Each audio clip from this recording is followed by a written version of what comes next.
Hello again, everybody, and welcome to a catch-up and get back to normal episode of the Jim Cornette Experience. We are here today to talk about professional wrestling and then switch topics completely and talk about AEW and more.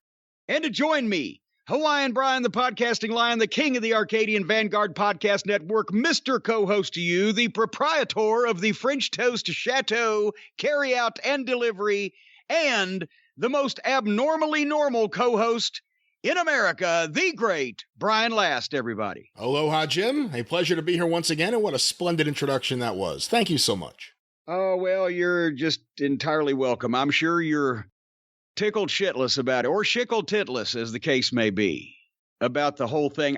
This seems strange. We have had an interrupted schedule over the past few weeks on everything for a number of reasons most people know. And now we're trying to get back and do a normal program. And we've got we're still delayed a little bit this weekend because instead of coming out on Saturday evening as we normally do, it might be early Sunday morning or Sunday midday sometime, because we wanted to wait and include our thoughts, our comments, our impressions, our reservations about the brand new TV show from the hottest wrestling promotion in the country, the Lollipop Guild. And so we're going to talk about Rampage today also, and I have thoughts. Did you not like it? Let's get there. I'm amazed. I'm gobsmacked. I don't know what we'll work through this. We'll work through this, but I don't know what the fuck's going on anymore. But I've realized that's part of dealing with modern wrestling, is taking that feeling of gobsmacked, as you said, and just realizing you just have to go with it. Go with the gobsmacking. Go with the gobsmacking? Unfortunately, that's modern wrestling. I've been trying to nip up from being gobsmacked for 30 years or so, and now we're supposed to go from the gobsmacking. If you're lucky, it's your gob. Well, then you're going to be the one smacking it, pal. Anyway, smacking it.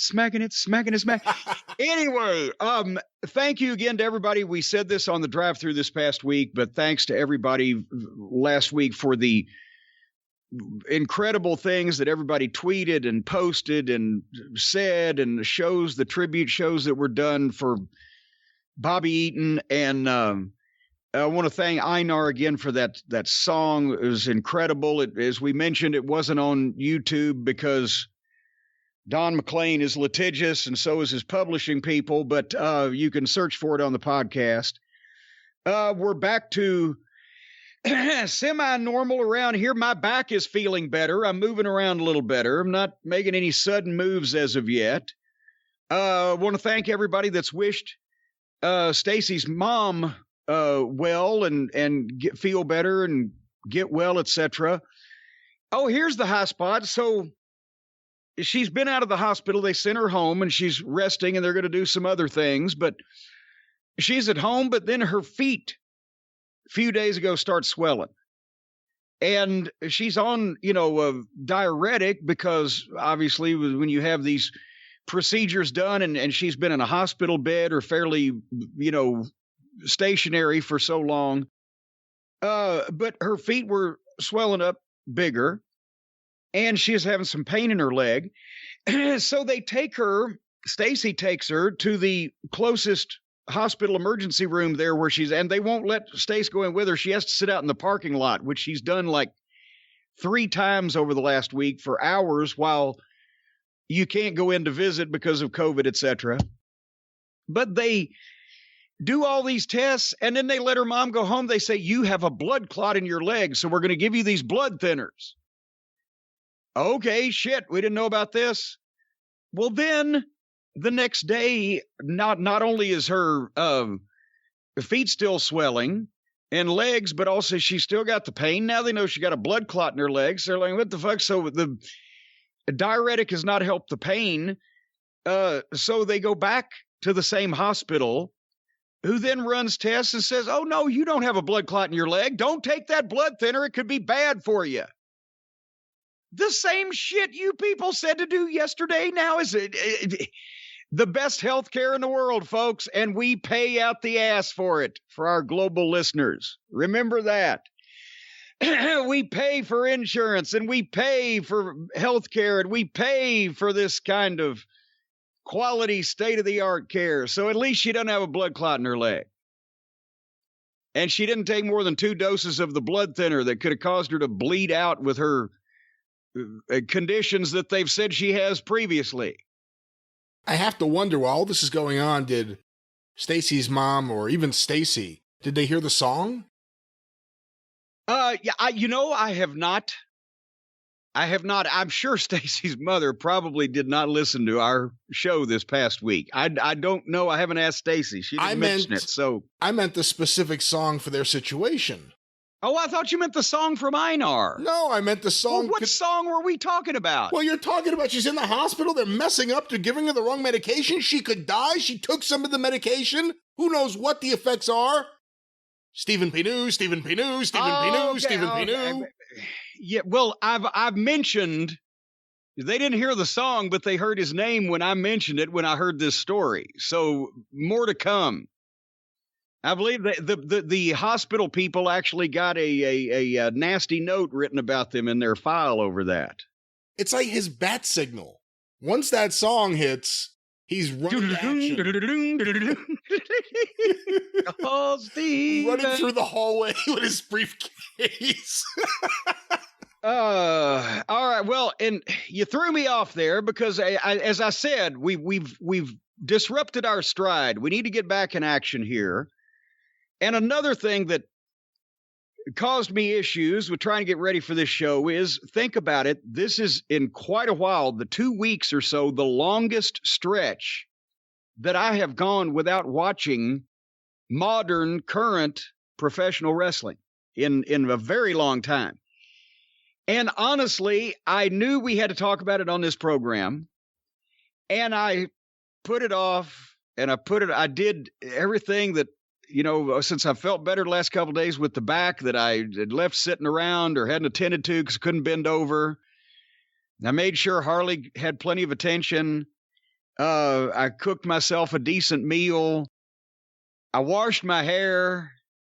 I started to lance a boil because that would have been, and then finally I said, all right, I'm going to sit down Thursday afternoon. I'm going to get all this over with. What we're going to do, folks, is we're going to bring you up to date on AEW since we have last spoken about it on this program, and we'll bring you up to date on the drive-through this coming week of all of the WWE-affiliated shenanigans that we usually cover. Plus questions and fun, like usual. Yes. So, plus questions and fun and songs. And songs. Yes, because it's your show. But Thursday afternoon, I sit down. Nigh on to 2:00, I'm going to watch this. And right as I sit down, and I even recorded the shows in the bedroom where I can lay flat on a mattress and I had a piece of cake. I figure flat in bed in air conditioning with a piece of cake is as good a mood as I'm going to be in to watch this, right? Because it was the hottest day of the year, 96 degrees with 70-something% humidity. The heat index was between 105 and 110 that day. So I ain't walking outside. Harley didn't even want to go outside. So I realized, well, I've left my notepad up in the office. So I come up the stairs and through the vault, and I come into the office and get my notepad, and I said, boy, it's stuffy up here today. Well, my thermostat, and I look over, it's 77 degrees in the office, Brian, and the thermostat was set on 72. And this, if you will recall, longtime listeners, the office air conditioning 2 summers ago I had replaced and spent almost $20,000, got this badass, big, huge, you can create meat hanging weather. It's like a storage locker, a meat storage locker up here when I want it to be, and it ain't running. And it had just been running just an hour beforehand. But I opened the closet that the air conditioning unit itself is in. It's dead as a doornail. I'm feeling the vents, ain't no air coming out. I'm like, what the fuck? I'm fiddling with the thermostat still works, just nothing's happening. motherfucker. So you know I'm going to give somebody a piece of my mind, Brian. So I called the people that put this piece of equipment in. I said, my air's dead. Oh, we'll get somebody out there right away. It's still under warranty. You've got the big gold super duper plan, VIP plan, whatever. We'll be out there. We'll be out there just shortly. We'll see that you do, right? Shortly. Shortly. Indignantly, I say this. So I go downstairs and I go, because now the Monroes, and actually one of the Monroes, unfortunately, has had a health issue. He has had a bad case of whooping belch for the past week or 10 days. So whooping belch. Yeah, it's terrible. And boy, it bothers the birds too when he's out in the yard and does that. But anyway, so Ralph has actually been the one that's been off. So Alf Monroe has been bringing Eb Dawson, the local boy.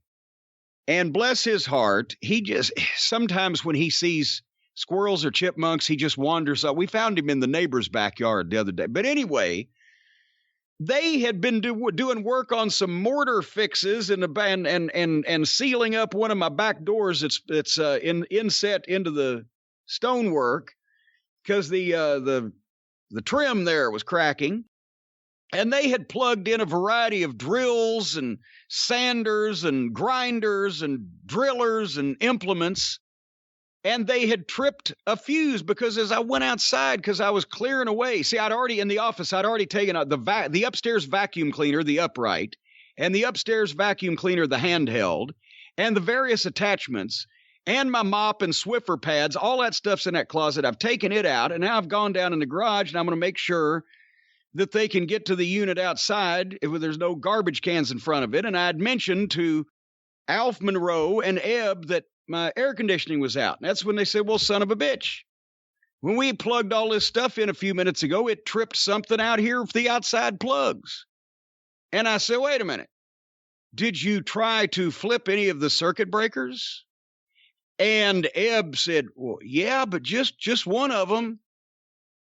And I went in there, and there's been one circuit breaker that's been flipped off on purpose because it's something that keeps flipping. I'm about to have the electrician put me in a brand new box with a lot of extra juice and rewire the whole thing because I need to, when I put in have the back room renovated and put in the barbecue area next year or so, I'm going to need more power, and I'm at my limit. And one of the breakers has been tripping since I had the electrician out here. He said, well, just switch that off since it's just those indoor plugs. Don't use that area. And we'll be addressing this shortly. Well, when Eb had gone in there, he saw a circuit breaker tripped, so he flipped it back. But it didn't fix the outside plugs because that's the reset button inside the garage that I know where it is, but they didn't ask me. So then when he realized it didn't work, he went back there and he thought that he flipped the circuit breaker that was flipped before to put it back where it was, but instead he miscounted and turned my goddamn air conditioning off. So now I flip that thing and flip the other one back and then fucking run up 3 flights of stairs and goddamn get on the phone to stop the service call and manage to forestall that and catch them in the nick of time before they came out here. And I explained to them that I had 2 complete idiots in my garage and that was the source of the problem. But by that time, and then I had to put the upstairs upright vacuum cleaner and the upstairs handheld vacuum cleaner and the attachments and the Swiffer pads and the mop and everything back in the office closet. And by the time we finished with that, it was going on 4:30, 4:45, and honestly, I didn't feel like watching any wrestling. So Eb cut off the flow? Eb cut the flow off. All right. Anyway.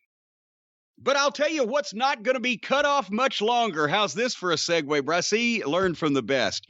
What's not going to be cut off much longer is the fans, the people, the cult of Cornette have been cut off from purchasing fine official Jim Cornette merchandise and official products for so many months now that now the new JimCornette.com is debuting Saturday, September 4th at 10 a.m. Eastern.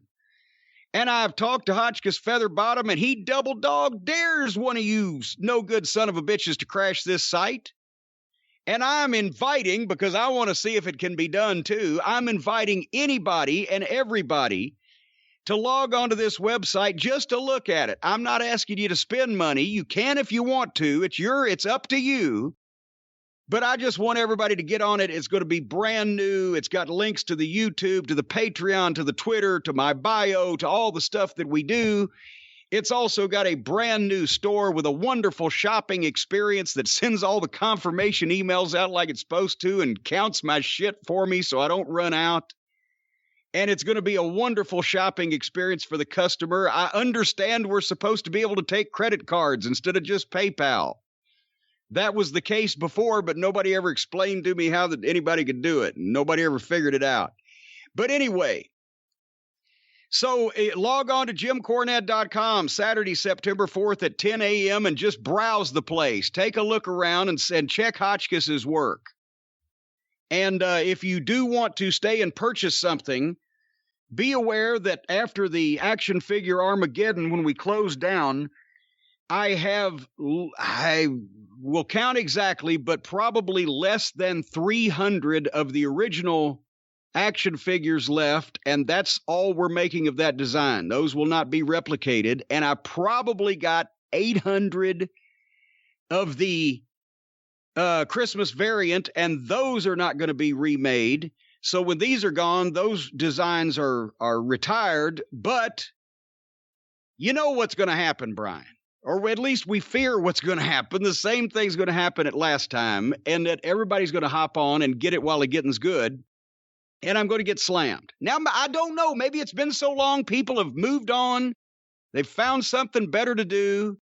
They don't want these high-quality T-shirts. They don't want these informative books. They don't want these entertaining DVDs. They don't want a Cult of Cornette membership certificate. They don't want the last remaining action figures of the last run of these designs will never be replicated. Maybe they don't. But just in case they do, we're making plans. Because this may be a brand new website, but it's the same old cranky ass owner. We are going to leave the Cornette's Collectibles store up 1 week, no matter what. If we get slammed, we ain't going to get slammed any more in a week than we are in 4 days or whatever. And then if we have to, we will close down the store again to fill those existing orders so it doesn't get farther than like a 6-week backup or whatever, and we will try to reopen for the holidays, but you never know. So don't take any chances. If you want something for Christmas, get it in September, because it's going to be, we know this. Jim Cornette merchandise will be on sale September 4th through the 11th this year on the brand new JimCornette.com that can't get knocked out, knocked down, or incapacitated. After that, it depends on how much gets bought that week as to whether I will be able to fill remaining orders through Christmas time. That's right. See it while you can. JimCornette.com. Well, no, they can see that all the time. The website will stay up. Okay. But the store will probably, of my own accord, it could get closed down again. I don't know what's going to happen. There's an over-under over on my bookie of how many days this year the store will be open. We'll see if I make some money. Well, what is your pick? I can't tell you. I don't want to sway what you do. I could change the way you well, that is true, right? Yeah. I could easily fuck you over on that. Exactly. Cost me some money. And actually, whenever this show comes out, probably right now, Sunday, August 15th, from noon to 2 o'clock Eastern, I will be doing, accepting Cameo orders for personalized video messages. Cameo.com/Jim Cornette. Again, Sunday, August 15th, noon to 2 p.m. Eastern. Whatever comes in those 2 hours, we're gonna send them out to the people. We're shooting this Wednesday, Hotchkiss and I. So, please, and this is probably good with Stacey's still not home. Don't know when she's coming home at this point. And if my store is opening up in just a few short weeks, time will be of the essence. So this is probably the last round of cameos till October-ish. And I'm not trying to sway you. Just don't blame me if something happens. So all these years later, because you're someone who loves super serving your fans, you agree with that? Yes. For Halloween, any chance we can get you to do a pumpkin on your head? Motherfucker, hey, Ole, I'm not putting a fucking pumpkin on my head. Oh, why not? I mean, it's something Nick Goulas would have done. As well, there's a difference, Ole. Nick Goulas drew money. He hated that. He hated Nick Goulas and Tennessee wrestling in general. Yes. Do you know Yes, exactly what was the root of that? It probably twin-pronged. I mean, a lot of people that liked to wrestle in Tennessee still didn't like Nick Goulas because Nick was just, he was the abrasive figure. Roy Welch was the one of the boys that talked to the boys, that behind the scenes was telling Nick, yeah, cut that motherfucker's nuts off, but to the boys was like, oh yeah, we're, boom. And Nick was the heat guy, and Nick had an abrasive personality, and I never met him, but it's obvious from his television appearances and things that I've heard that he had a need to be recognized as the promoter. Everything, he would stand out in front in Birmingham or in Nashville, out in front of the ticket offices on a big crowd. Teeny Jarrett would say, cussing to people, go on, get the hell in there. Go on, keep moving, get in there. But he always was Nick Goulas and Roy Welch promoters, and Nick Goulas promoter, and Nick Goulas's name and Nick Goulas's son's name was on everything he could put it on. So, and Nick was notoriously, even after Roy was gone, was a notoriously bad payoff guy, except if you were one of the people that were really figured in that it wasn't any way to run a territory at one time without, like Jackie Fargo, Tojo Yamamoto. Lynn Rossi. The guys that were figured in. And then Ole, he was very serious-minded, and I get that.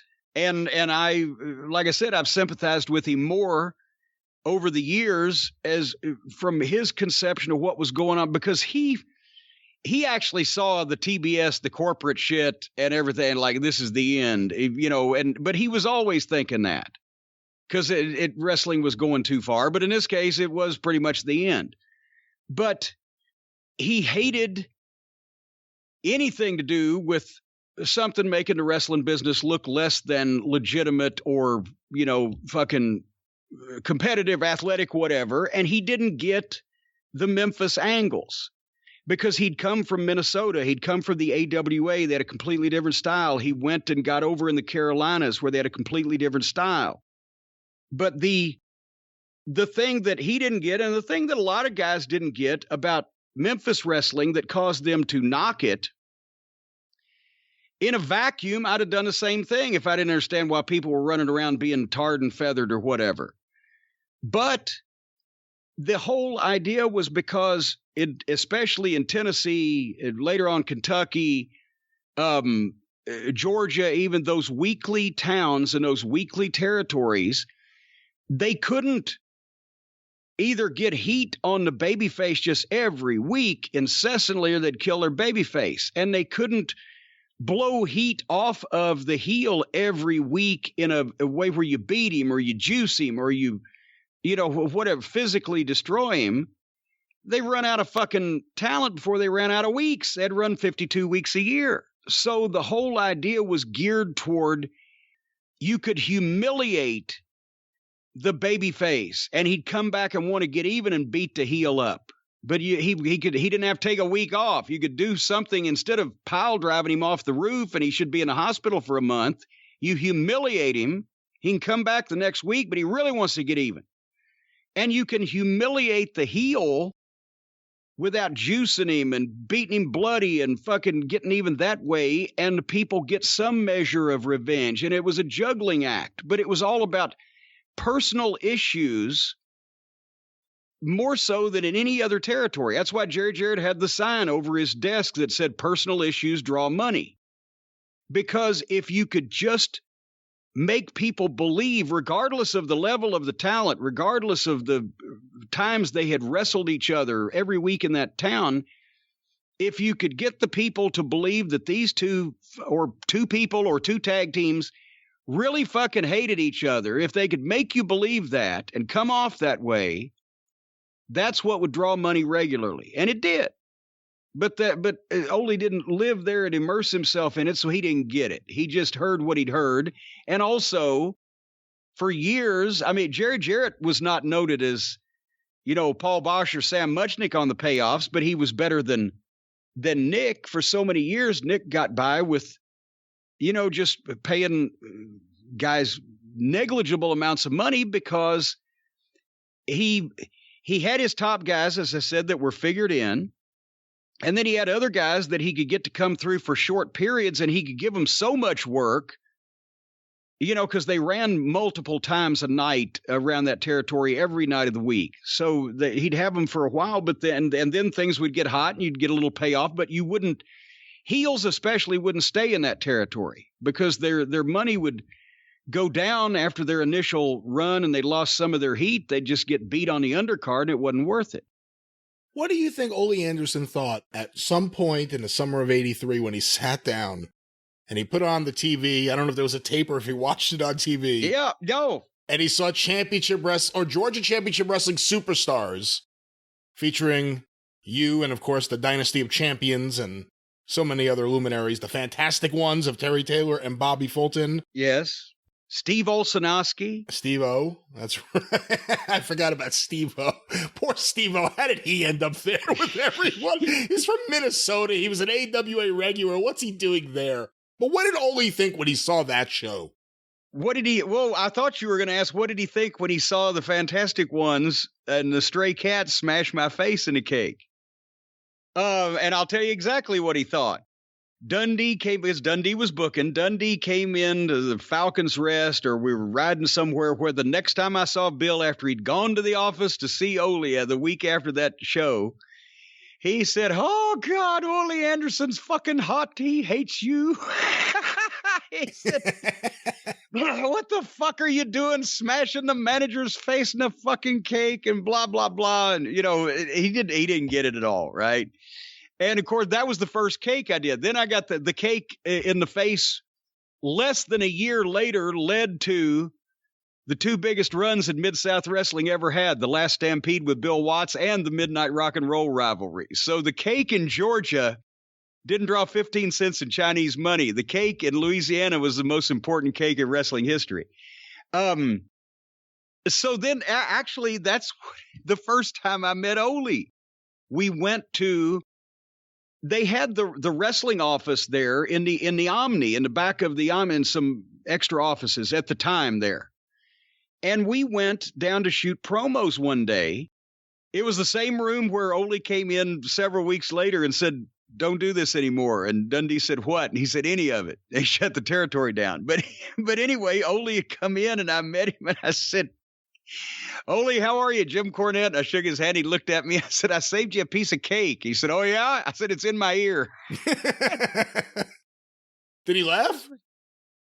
Well, he kind of did the Ole grump laugh, but I didn't know enough at the time to tell, exactly what that was. But no, he didn't. Now, wait a minute. He didn't get the whole thing. So I don't remember the exact chain of events. You'll have to help me here. So Ole Anderson, of course, at the end, what's the famous story? He came in and he just said, "Don't do this anymore." Yeah, we're doing promos one morning for the next week's, towns for the different TVs. And we saw Ole walk in and talk to Ronnie West and Dundee. And me and the guys are over in the corner and Dundee walks over and says, "Ole said, don't do this anymore." And we said, "What?" He said, "Any of it. We're done." So in relation to that and what you just said, the cake incident, when was the meeting where Bobby Fulton refused a job to the Road Warriors? Because that would have been with Ole, too. Yeah, that was in the Omni. He must have thought you guys were the craziest bunch of people. Well, and for anybody who hadn't heard this story, it wasn't that Bobby Fulton ever refused to do a job, but Bobby and Terry Taylor, the Fantastic Ones, were our top babyface tag team in our little local circuit that Ole had brought us in to run. And they'd gotten on the Omni card to be exposed in the big building, because that's the only place where the Georgia wrestling fans could see the people on the TBS show anymore. It was all in Northern Tours, Michigan, Ohio, West Virginia, whatever. So they get booked on the Omni show, and naturally we thought it was a way to expose the top babyface team in the new Georgia territory, and they were booked against the Road Warriors. And Dundee had told them, before they left for because Dundee had to go to the town. We had a town running that night. Dundee had told him, just don't do any jobs now, so Terry Taylor wasn't about to say boo to a goose, but Bobby Fulton had been told, God damn it, we're not supposed to do any jobs. Dundee's our booker. So he said, we can't do that.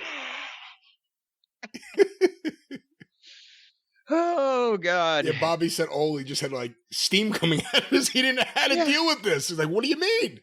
Hey, well, one last question about all this. It doesn't work for me, brother. One last question before we move on. Summer of '83, Dundee's booking. These are guys that, Memphis didn't mind sending over there in a lot of cases. No disrespect at that time. But Dundee's booking, how come he didn't have Bobby Eaton? Because Bobby was still working in Memphis. He wouldn't have asked for him. He wouldn't have said, hey, can I have Bobby there too? Fuck, he's married to his daughter. Bobby had a spot in Memphis making probably $600-700 a week. Oh, all right. That's a good answer then, yeah. He didn't want him to come over to a brand new territory. Don't know how long we're going to be there for a $65 a night guarantee 6 days a week. Are you out of your mind? No, he took who Jarrett was willing to send and asked for dates on Dutch Mantel, which he got, and, a couple of other people. But no, he wouldn't have wanted to bring Bobby in full time to that fucking fiasco. It would have been a lot of fun. You'd have had the best matches in the world that nobody was seeing, but we're running the fucking Macon Coliseum. I can't remember what the seating capacity is. I'm going to say between 6,000 and 8,000. And I think the most we put in there was 400 people. So the first TV taping I have, there's no one there. It's an empty studio. They forgot to tell anybody we were doing the taping. Well, I got there. I was told to get to Channel 3 in Chattanooga, 10 o'clock on Saturday morning, June such and such. And by God, I blew off Tupelo. It's the first time I no-showed on purpose. I was booked in Tupelo, Mississippi, Friday night, get out of there at 10 o'clock and got to be in Chattanooga, Tennessee, on top of the mountain where Channel 3 is at 10 o'clock the next morning. You do the math, for $50. I didn't go to Tupelo.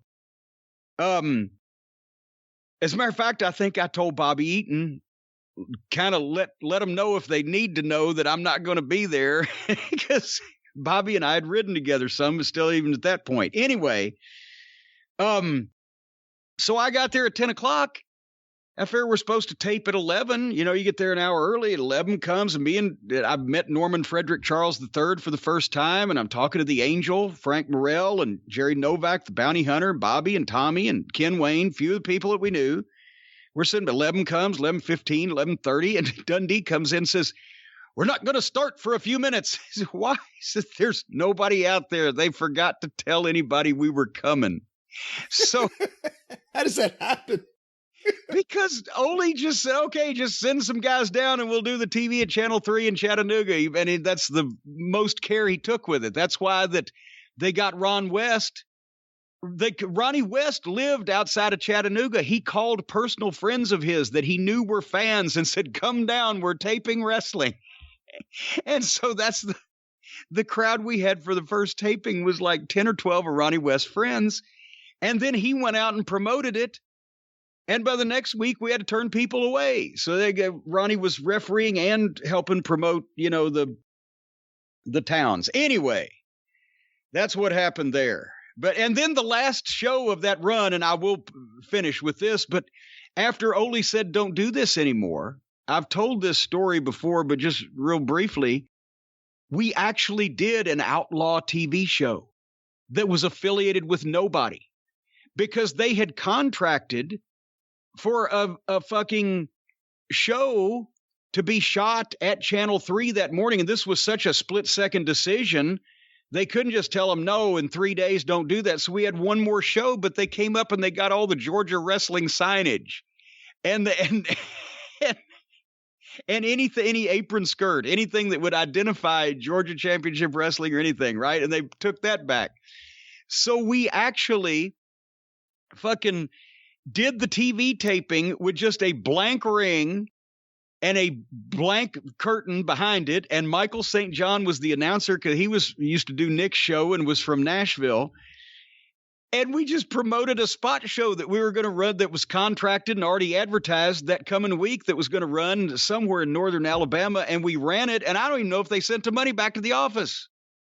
I sure didn't get any of it, but so that was the first outlaw TV show I ever did. The territory had already been shut down. No signage or any way to indicate who it was affiliated with. And it was the best TV we ever did because Dundee just said, fuck it, let's just have fun. And there was brawls everywhere and all kinds of bullshit in this little studio. And then it was gone. It ended with like everyone out there brawling. That's how it goes off the show. Yeah. That's how the last memory of anyone who's been watching for the 8 weeks it's been on or whatever. Yes. The last thing they see is that and then nothing ever again. And the best part was also the studio ring, because the studio ceiling was so low, they had to bring the old ring in like Nick used to have in some of those small studios, where the ring posts at the bottom were chopped down to where basically the ring sat 6 inches off the ground. The side rails in between the posts, that was 6 inches off the ground instead of like 3 feet or whatever. So you could literally just take one good man-sized step up onto the apron from the floor because there wasn't room at the top to get. Anyway, I got an email, Brian, from someone. I wanted to read this, see what you think. It begins, "Hey, you fucking pussy. You think you can fucking disrespect me, slander me, defame me, talk about my grandparents like that, you little piece of shit faggot? I get you're an old feeble piece of shit worshiping men who are stronger than you, so feel free to designate anyone you'd like and I'll fight him. If you're going to talk shit and be a fucking pussy about it, then it is what it is, pussy." You know who that's from? I have no idea who that's from. I don't either. I have no idea who. Pussy. It's not, well, it may be from Pussy because it's just, that's the last line, is signed Pussy, but there is a name connected with the email address. I won't give the email address, just in case though of those things, but the name is Andrew Lee. I have never heard of Andrew Lee or his grandparents, and I don't remember slandering him. I'm sure sooner or later I'll get to slandering everybody in the entire world. But right now, I'm not. So if Andrew, if you can get back with me and tell me who your grandparents are and what you've done that I slandered, defamed, and disrespected you and talked about your grandparents, that will help me in doing more of that in the future. But we do appreciate your comments. I have no fucking idea. Have you ever heard that name before? I have no idea who he is. His grandparents. That's what's throwing me off. Brought his grandparents into this. I guess. Because if he's in his 20s, you got to figure his grandparents are older people. So then, again, not just my grandfather, my grandparents. Yes. Who the hell? I have no idea who he is. I don't know. Here actually is a follow-up on something we did on the program several weeks ago. We were talking about Dusty Hill of ZZ Top and the time I went to the Black Crow show and they were on tour with ZZ Top, et cetera, et cetera. If everybody doesn't remember that story, look it up on YouTube. It'll bring you right up to date. But this is from Dave. Dave says, "Jim, I've been a loyal listener to your podcast since the early days. I am currently recovering from my 3rd open heart surgery for aortic valve replacement. And without much to do, I've been reading a lot, and hopefully you feel better, Dave, soon. But currently, I'm reading Hard to Handle, a memoir by Steve Gorman, the drummer for the Black Crowes. I just finished the chapter on the 1991 ZZ Top tour when your Corny Crows podcast came out. So I wanted to share some context around the Black Crowes getting fired by ZZ Top as it reminded me a bit of Brian Pillman negotiating his WCW WWF situation.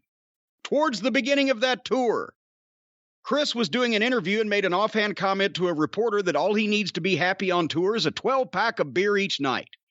The reporter said that he probably drinks light beer because he's so thin. Chris said light beer sucks. The article comes out and the reporter spells it L-I-T-E beer. ZZ Top's tour manager gets hot, and as the story of the Black Crowes not liking corporate sponsorship starts to grow, Chris talks even more shit about sponsors and beer companies during the Crowes sets, pissing off ZZ Top's manager even more while simultaneously becoming a rallying point for Black Crowes fans. This sounds like an AEW strategy, doesn't it? At this point, the Black Crowes manager, Pete Angelus, I remember meeting him, Sees an angle due to the band's soaring popularity and the fans eating up the anti-corporate message, so he tells Chris not to say anything for a few more shows until Pete gives him the okay. At this time, Deaf American missed the deadline for enforcing a second record option for the Black Crowes, and because they had an unfavorable deal with Deaf American, remember we were talking, they hated their contract, the band could become free agents, requiring Deaf American to renegotiate if they wanted to keep working with the band. Pete wanted the band to have as much leverage as possible, so after Chris kept his mouth shut for several shows, Pete then gave him the nod to start talking more shit about commercial beer sponsors, which he gladly did at another show. ZZ Top's manager gave him a final warning. Pete told Chris not to say anything until a few shows later at the Omni in their hometown when Rolling Stone's star critic was going to be at the show. Chris let it rip that night. The Crowes got fired from the tour, and the Rolling Stone story blew up huge as the band's popularity continued skyrocketing. They then started negotiating with other record labels and got insane offers, ultimately going back to Rick Rubin, who really had no choice but to renegotiate with the band, otherwise he would have lost a super hot band.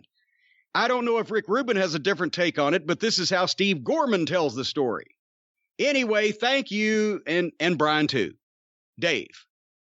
What do you think? They're working in the music business there. Yeah, that's not a surprise. Well, I'm glad you were ready to give that incisive... I don't know what else there is to add to that. Incisive commentary there. I'll tell you, the more I hear of people in the music business and the strange things they do and the way they conduct themselves, Brian, I think they've all gone nuts. Gone nuts? They've gone nuts.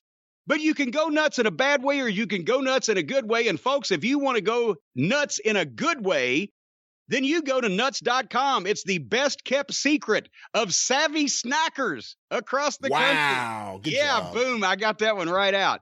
It's not just for nut lovers. So if you're a nut lover, a nut hugger, a nut kisser, it's not just for you. It's a one-stop online pantry shop. Delicious snacks like white chocolate toffee cashews, bourbon pecans, crystallized ginger, honey sesame sticks, snacks and pantry items like candies, dried fruits, baking mixes, pasta. It's simple and convenient. It's delicious. The dried fruit, the flowers, the grains, the raw, organic, roasted, salted, and candied nuts, the chocolate dipped. This thing has it all, and we've talked about them for so many weeks now. Nuts.com. You order the next day, boom, it's there. It's almost fresher than you can get in a grocery store. Most orders ship the same day, and they have gluten-free and vegan options.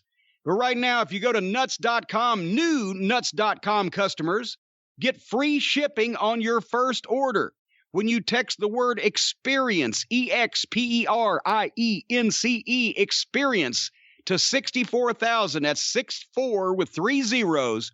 Free shipping on your first order from nuts.com. Text experience to 64,000. Terms apply. Available at nuts.com/terms. You didn't even mention the chocolate-covered gummy bears, which are maybe the best item. I left out the gummies. Well, gum damn. Very popular in this house. They are an amazing thing that you don't find in most places. That's right. I've taken to hiding some of them so that they don't get eaten behind my back. You're storing your nuts for the winter? I'm hiding my nuts.com items in various places in the office that only I would know. And I don't think that's unusual at all. And I'm sure you got plenty of shit hidden in that office. I don't know what to say. I'm sitting here thinking about you going around on your hands and knees or up on tippy toes or standing on chairs, stashing nuts. Well, first of all, away from the children. No. First the children. Well, the children. Yes, the children. This is for the children. First of all, because nuts.com is so good, they won't stop eating it. Nuts.com bags everything in really nice bags, so I don't have to get on my knees. I'm not hiding individual walnuts or anything. These are wonderful bags. Wonderfully designed you mean bags. You're putting entire bags of hidden nuts. That's even worse. I thought you were like, oh, here's 3 or 4 cashews. That'll do me if I get really jonesy. I'll put them behind the fucking dictionary. But you're just putting entire bags. And then I'm going to eat the dusty cashews? Well, don't you have cleaning people that come in? They can clean the nuts behind the books. They'll be glad to polish your nuts for you. Oh. So you've heard of my cleaning people. That was a fucking thing. I remember seeing advertisements, 15 years ago around here, and I saw it on some news thing or whatever, topless house cleaning. What the? Someone told me, and I don't know how true it is, because despite the fact that I've been involved in multiple crazy situations, I've never dealt with the topless house cleaning community. But someone told me, I forget if it was our community. I forget what community is that. Well, that's what I'm saying. There's how are the real estate taxes in that community? I'd like to move in there. Well, they have a reputation. Someone told me, and I don't remember for the life of me, to be fair, if it was the topless cleaning places or the nude cleaning places. But someone told me, oh yeah, they're all prostitutes. Well, you would hope. Well, I wouldn't hope. I'm not the one getting nude cleaners in my house. How would I explain that to the kids? Well, or Swami. Do it while they're at school, for one thing. Have some pride and integrity, for heaven's sake. Have your hookers come over while the kids are in school, like normal people do. But what I'm saying is... Have hookers come over and clean like normal people. Well, but here's the thing. I mean, obviously, this would have to be a front, because why would you pay a woman to come over and take her clothes off and clean your house unless your pipes were part of the fucking equation that was getting cleaned?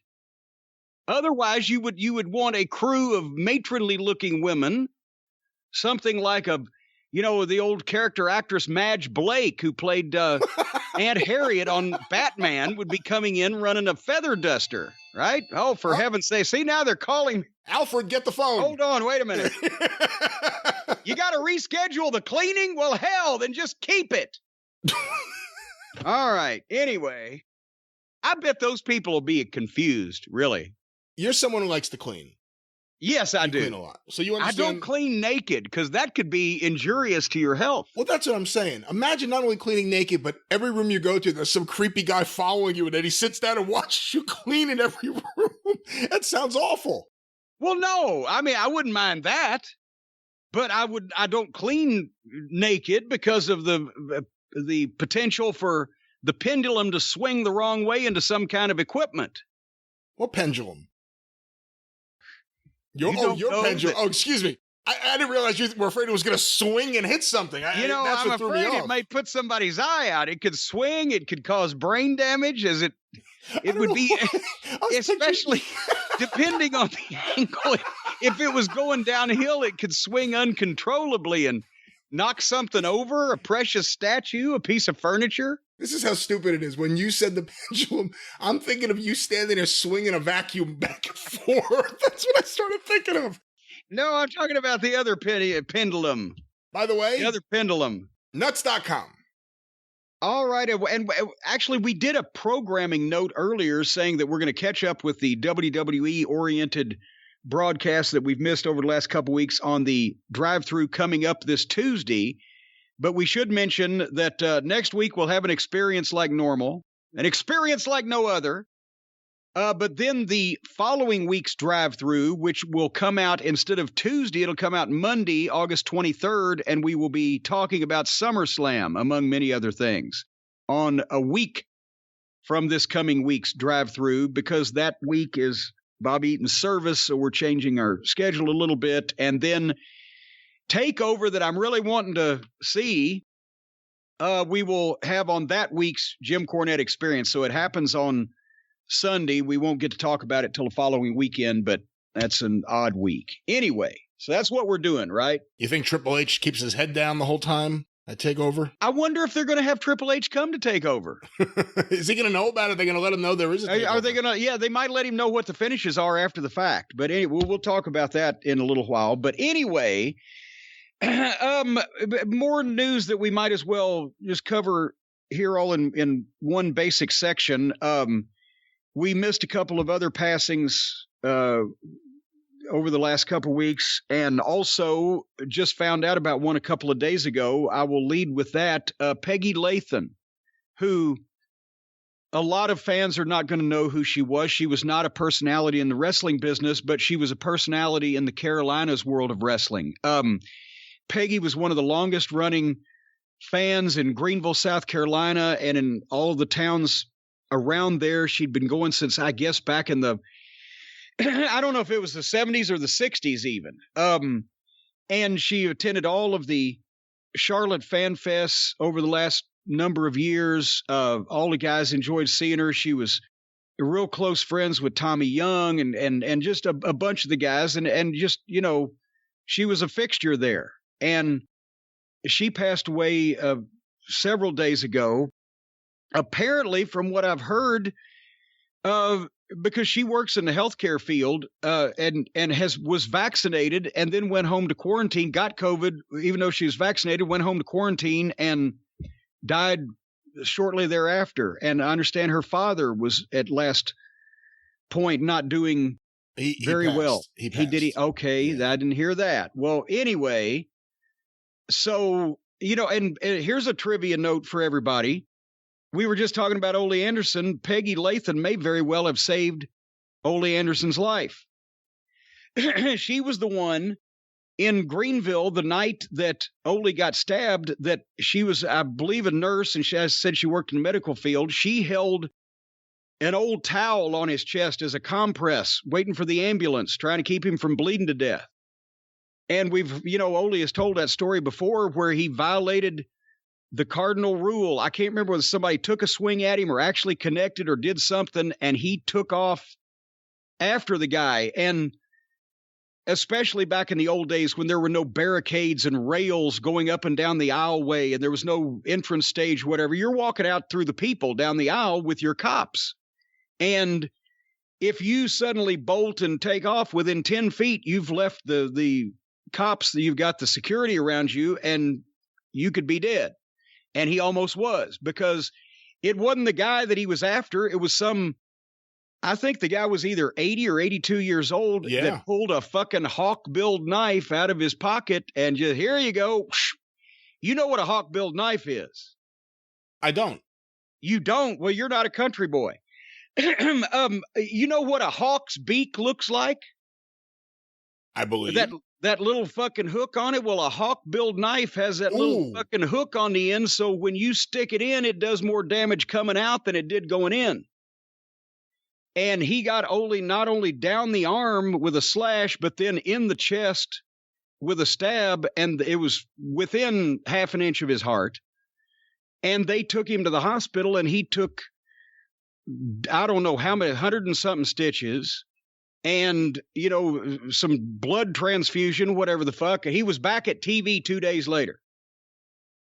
But anyway, Peggy was instrumental there in helping him out at that time. And she had been going, whenever there was wrestling, when Crockett went away, whenever there was, some type of wrestling that she would enjoy, but especially the fan fest and the reunions. So those won't be the same in the future without seeing Peggy. That was a shame. And just out of the blue, she had just been at the Charlotte Fan Fest that they just had, 2 or 3 weeks ago, was it now?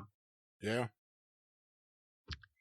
Anyway, and another one we missed, more pertinent to the world of classic pro wrestling, Jody Hamilton, the Assassin, passed away and my gosh, how old was he? 79 or 80? I will find out right now. Find out right now. Jody was famous, obviously. It's another trivia note in wrestling. He was the youngest guy ever to main event Madison Square Garden. He and his brother Larry, who's later become the Missouri Mauler, headlined against Rockin' Perez in 1959. 82. 82. Okay. Well, then was it Rockin' Perez in 57 then? Because he was 19 years old. Regardless, that was his, his early claim to fame. And then, of course, he and Tom Renesto became the Assassins and one of the great heel tag teams in history. And, I never got to see the original Assassins work one time, and I have not seen any video. And here's a question for you. Does any video, the only video I've seen is 8mm clips, silent clips of a transfer that some guy shot in the City Auditorium in the 60s. And there's all those old Georgia, talents that were big in Georgia at the time on this, but it's just random clips. You could see Jody bumping, see Ernesto bumping. You could tell they had their shit together. But I've not seen one full match or clip, and I'm wondering, is there anything professional out there of the Assassins, the original Assassins, that's left? The only thing I could think of that possibly could be left would be any remaining, and I don't know if they're definitely not a team on the 2 episodes that are out there, even though Jody is still under a mask, but any of the Ann Gunkel stuff from 73 and 74, that would be the only thing. And, on that topic, everyone talks about Jody Hamilton, the Assassin, and his amazing promos. They were fantastic. What a diabolical heel. We never got to hear it when Tom Renesto was the lead promo of the Assassins. Think about that. He wasn't even the main guy, Jody Hamilton. He was number 2. Well, I'll be honest, though. I heard Tom Renesto talk for Nick Goulas when he was booking in the late 70s, and I think they'd have been wise to go with Jody.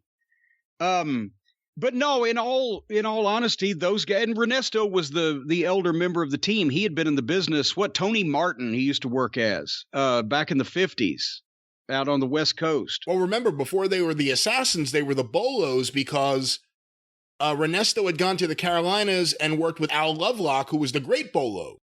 You are correct, sir. But it wasn't before they were the Assassins. They became the Assassins first. Oh. But then when they went to the Carolinas, they were the Bolos, also because of Renesto's previous tenure and also because that's what it was, yeah. There had been outlaw assassins that had come in, and they were the Bolos. But regardless, they were noted as one of the best heel teams of the 60s. And enough people concur with that you can kind of figure that it was probably true. They went to everywhere, to every territory, especially in the South and Southeast. They had long runs. They would bring either them in and then bring in the Kentuckians, Grizzly Smith and Luke Brown, or vice versa, because the Kentuckians were an attraction standing there in the huge size and the pictures, and it was great, but they were limited at best in the ring.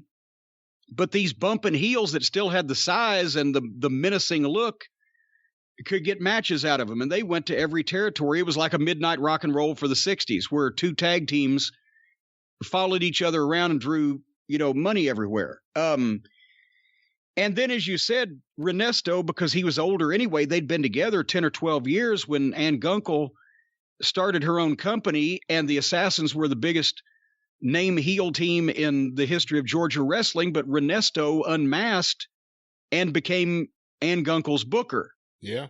And Jody continued as a single for a while, and then toward the late 70s, 77, 78, he started bringing in different partners. Randy Colley was one that worked with Jody. A lot of people, did Randy Smith work with Jody? He did. Yeah. Okay. Randy Smith worked with Jody, and also let me try this again. Roger Smith. Roger Smith Smith worked with Jody, and so did Randy Colley. And then Randy Colley and Roger Smith became Assassins on their own in Tennessee and Knoxville, places that couldn't afford Jody. And they did the Assassin versus Assassin feud in Gunkel. Yes. They did it without their masks, too, so you could see who everyone was. But I will say my favorite of the non-Renesto Assassins, maybe Hercules Hernandez as the Assassin, because what a visual, him with Jody Hamilton. Well, and that, that's the thing. By the early 80s, Jody was, in his early 40s, and he was carrying that much weight, and he got bigger. I mean, he was always a good bumper for a guy that size, but as he carried more weight, he got by on the promos, the name, the Assassins, the ability that he had to work without, going crazy, and he always had a younger guy or a bumping guy to be the partner. But Herc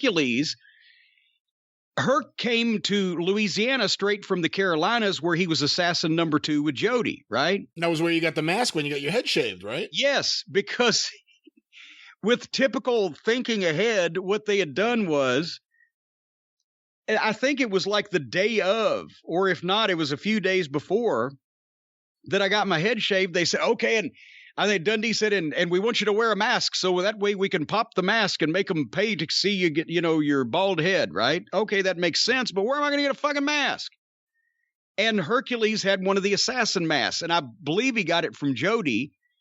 So without even really thinking about it, I've got Jody Hamilton's assassin mask, but it's an assassin mask. I'd look like an idiot I need a black mask, right, that covers up my head but doesn't look like the assassin. Be like me wearing a Mil Mascaras mask, right? It would be distracting. So, and everybody knew that design. The assassin had made event of the Superdome 5 years before that.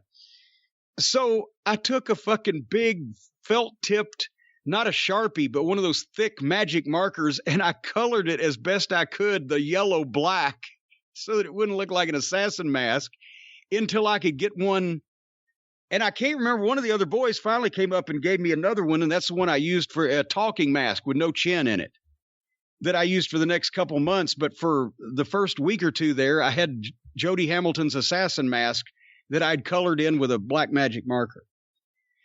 But that, and then I guess by the mid 80s, when I was living in Atlanta, that brief period of time between Dallas and Charlotte, and I was watching Pedicino's wrestling block, Jody had a local promotion at that time and was The Flame. And I don't, everybody knew it was the assassin, but he was throwing fire. And so he decided to switch gimmicks. I'm not sure why, but he was wearing that big red bodysuit. You remember that? Yeah, I remember the promo where he shot off his gun didn't he have a picture of Bob Armstrong on a tree? Yes. And just started shooting it? I mean, crazy. Yes. But the red bodysuit for a man 325 pounds at least was a crazy fashion choice also. But with the fire gimmick, the flame, and then he retired. He hurt his back in the late 80s and had to retire, but he had run on and off a number of local promotions in the Georgia area, including for a very short period of time, the Deep South, developmental program. That ended acrimoniously. But as a matter of fact, I bought, when we started Smoky Mountain Wrestling, Jody had closed down. I think he called it Deep South back then too, but he had closed down and shut his TV down. And I bought about 100 3/4-inch tapes from him to use for station dubs for the Smoky Mountain show for like $5 a piece or whatever. They were blank? No, they had his Deep South show from like 1989 on them. So you destroyed wrestling history? No, I fucking helped wrestling history. Did you ever see the Deep South wrestling show from 1989? I have not, no. I covered it over with Smoky Mountain Wrestling, and everybody involved with that show now has a better reputation because of it. Hey, let me bring up one of the great angles ever, because it's an angle that was quickly copied, and both versions of the angle are great for different reasons. But Jody Hamilton, the assassin, as El Santo in Florida, yes, which was later copied with Austin Idol and Lawler in Memphis. Yeah. Again, the same angle, but done two radically different ways. Well, not radically different, but two different ways, and they both work. Two different ways to get there, but they got to the same place. But yes, the Austin Idol Jerry Lawler angle in Memphis was legendary for Lance. Hector Guerrero was one of the baby faces that ran out. Yeah. And Lance is saying, Hector, tell him in Mexican to get out of here. And then he pops the mask and reveals it's Austin Idol. Senor the King. Yeah, Senor the King. Basically, in both cases, the poor babyface victim was being given an award from a leading pro wrestler in Mexico. And of course, Jody Hamilton looked nothing like El Santo, but nobody in Florida knew what El Santo looked like anyway, right? And I don't think many people were fooled by Austin Idol, because even though he was he wore a mask as Austin Idol in fucking Tennessee at one point, and he looked the same way. He was kind of covered up with clothing, but yeah, those. But as soon as he opened his mouth, yeah, and you heard, oh, see, and what the fuck? No. The babyface ends up getting his head bashed in with the award in both cases.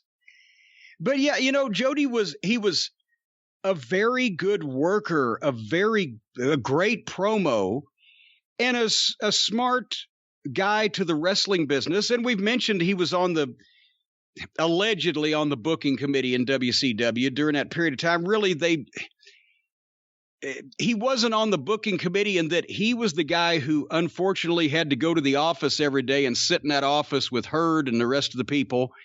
And I heard they gave him a corner office, but he fell asleep so often, he snored so loud that they put him out in the middle in a cubicle where everybody could see him and he couldn't nod off. But they had him booking the rings and the job guys. And otherwise than that, he had no particular ally like Flair and Kevin, and I was along for the ride with them.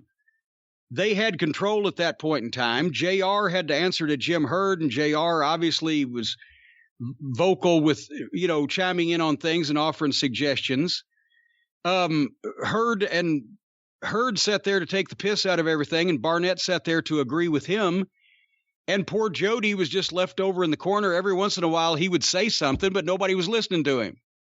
I'm not saying he was a genius, but he'd run a lot more of his own business than Herd had. But at the same point, by that time period, the early 90s and beyond, I think, he wanted to be in the business still, but there wasn't going to be another local territory. He tried it with Deep South being subsidized by WWE, but they were too old school, not necessarily smoothly run from an administrative standpoint.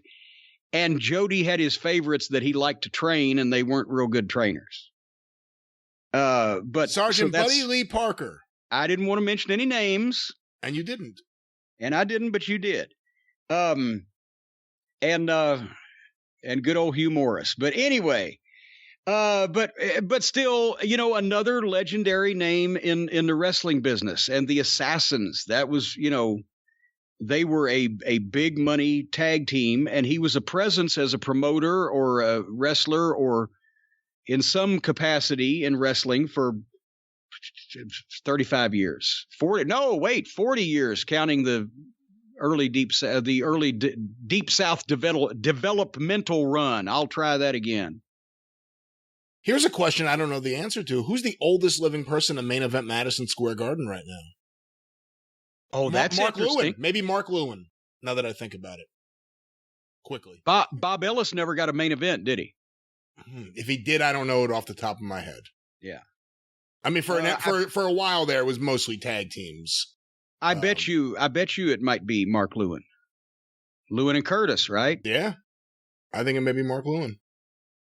I just saw Ted Lewin died. I didn't see anything until well after the fact. I know he really didn't do too much in wrestling beyond being the third brother of the Lewin family.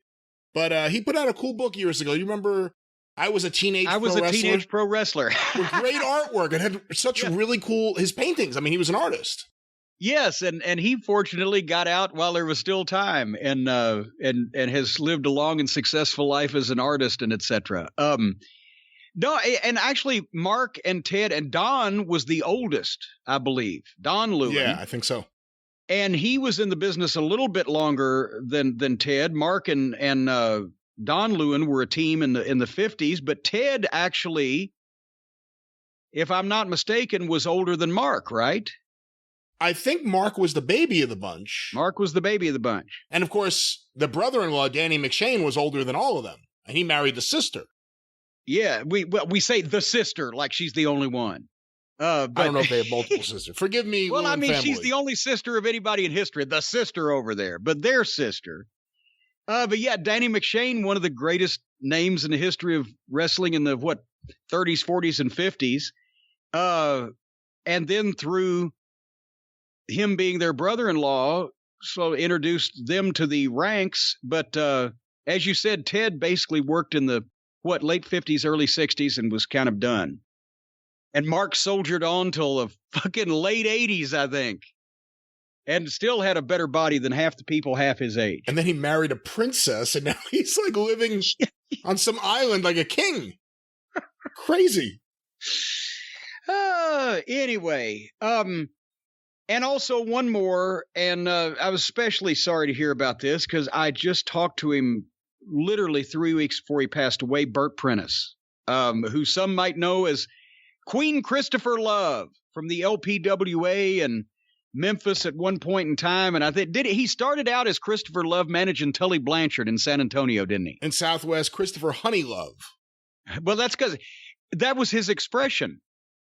Well, let me tell you something, honey, with that indignant sound in his voice. Let me tell you something, honey. Oh, he was fucking hilarious as a manager. And Bert's another guy that a lot of modern fans may not know his name, but in the Tennessee area and around the Southeast in wrestling, he's been a promoter in a variety of places for years and years, and he managed before that. He's always been around wrestling in some fashion or another.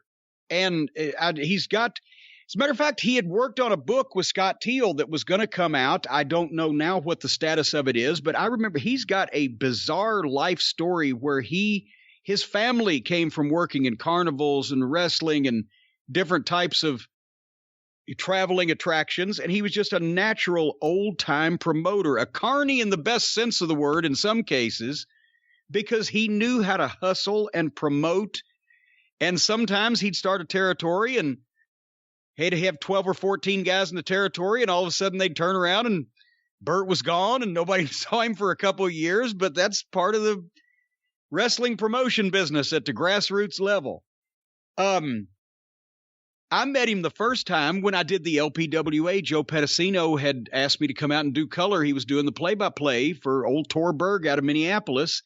And Queen Christopher Love was the manager of the Queens of Wrestling, who were Leilani Kai and Judy Martin. The Glamour Girls, yeah. The Glamour Girls. And we were taping not in Las Vegas, but in Laughlin, Nevada. I guarantee if you ever want to find some place where you just look around the entire town and say every one of these motherfuckers voted for Donald Trump, Laughlin, Nevada. It was the redneckest backwoods. Well, they don't have woods. It's out in the desert. The redneckest, back desertish, low income, fucking the people going to the casino more for the buffet than to gamble type of thing. And so they're doing a girl wrestling show, but here comes Queen Christopher Love, and he's gay as a fucking $4 bill, and he's wearing furs, and he's doing his thing, and he's got no guys that can protect him, right? It's Leilani Kai and Judy Martin. Now, they could probably whip the average guy in Laughlin, Nevada, but it wasn't an intimidating visual presence, right? So he goes out and does his shit. I can't remember what they did at ringside. He said some shit on a microphone, and by the time he got halfway down the aisle to go back to the dressing room, one of these rednecks had come out and clocked him right in the fucking face. And boom, and I saw a stir from ringside, and what the fuck? Oh, somebody's got Chris Love.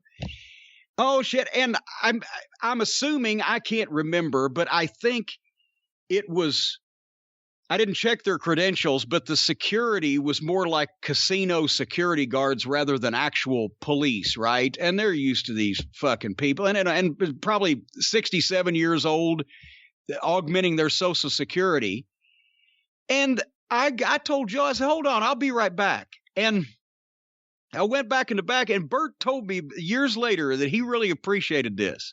Because I went back in the back, I said, hey, I know we're just all fun in here, and it's a girl show. I said, but you're going to send this fucking guy out in this fucking crowd to get that much heat, then give him some fucking cops or some security so he doesn't get punched in the face every time he walks out there. Because as a fellow manager, I was offended, right? As a professional courtesy. And so they got everybody they could in that casino that looked official and surrounded him to go back and forth from that point on out. But Bert was promoting Music City Wrestling when I first got here to OVW, and he was doing a great job getting people back in the Nashville Fairgrounds. And he would book some of the OVW guys. I mean, here's a mixed match. I say a mixed match. You'll see why in a second. But a mixed match that will live in infamy was me and David Flair against, I think it was Jerry Lawler and Brian Christopher. And then we had Leviathan down there in some way or another.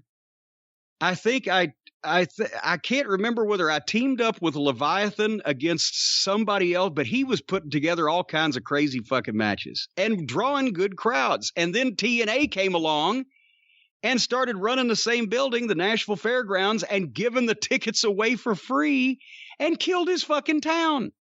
He had local TV. I'd done color for it at some points.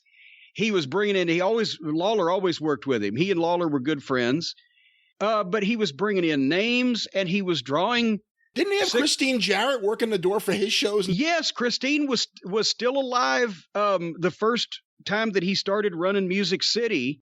She was working to get out of the house, and the fans loved seeing her and to be back in the same ticket window she worked for 15 years or whatever at that building.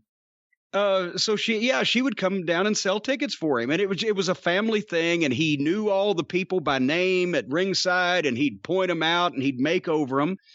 And he was running regularly and drawing crowds of, I don't know, 500, 700, 1,000 people sometimes. And then TNA started giving all their tickets away.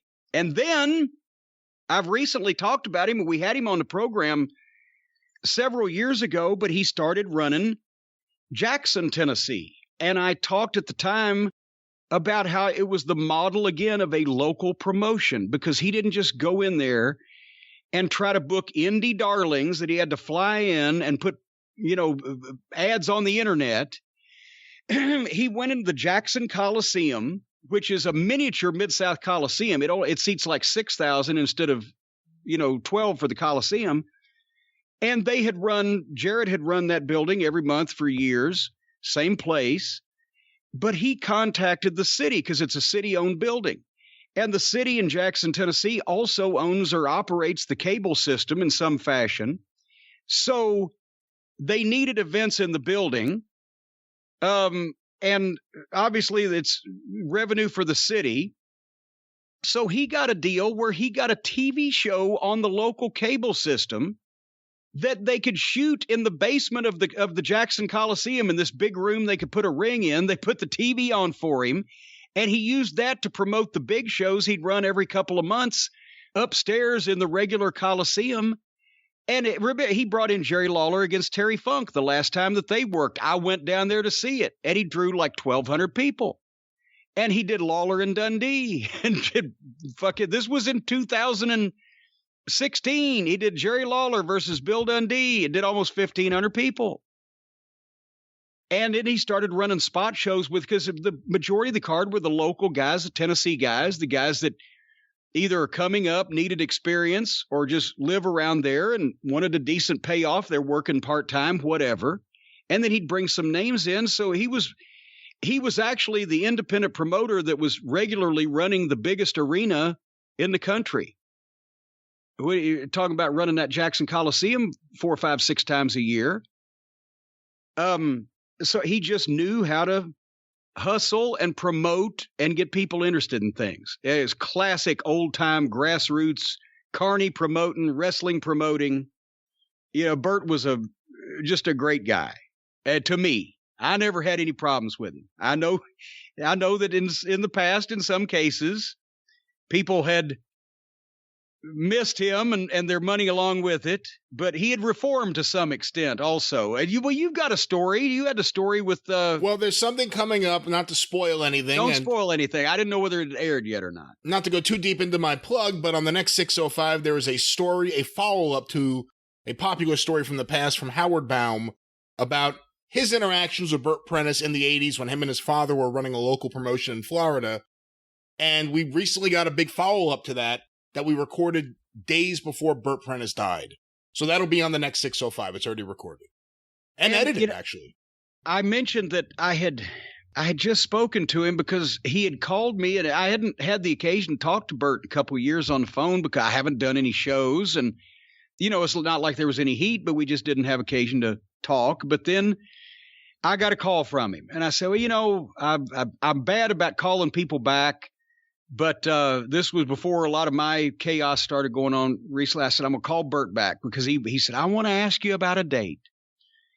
And so I called him back, and I guess they're running an event at one of the casinos down around Memphis the day after my birthday, September 18th, is what he was asking about. So I told him, I explained, I said, Bert, that's the day after my birthday, but even though I've pretty much, curtailed live events because of all this shit. But I didn't want to leave you hanging. He said, I perfectly understand. And then because it was known that he had cancer quite a while back, and he was in remission, or he had beaten it, or whatever, the proper term is. And then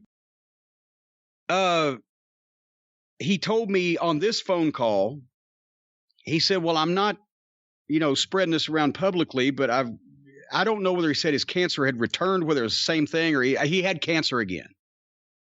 And I said, oh, no. Oh, and he said, no. And this was his exact words of what spooked me so bad. He said, no, it's not like that. He said, it's a slow moving type of thing. And he used these exact words. He said, my death is not imminent.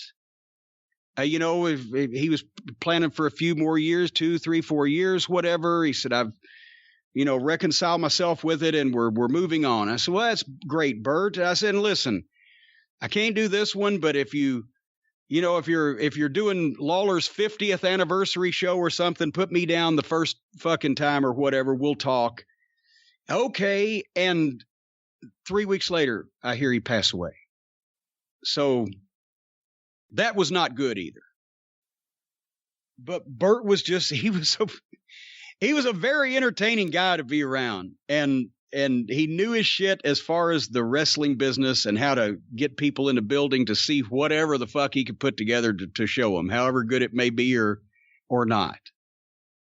I have a hard drive somewhere that I don't know if the person will want me to attach his name to this just because of the bootlegging aspect of it, but someone gave me a hard drive of every episode of Ozark Mountain Wrestling. That was another one. The Headbangers went out there. I'm trying to think. Mick Foley, obviously Colorado Kid was the big star, but used a lot of the guys that were either from Smoky Mountain or Memphis. Anyone in that part of the country, Bert was running and he had TV, so he used them. I can't remember whether it was Chaz or Glenn of the Headbangers, because after Smoky Mountain closed down, they went to, and Ozark Mountain was it Missouri or Arkansas based? Oh, I don't remember now. I think it was Arkansas.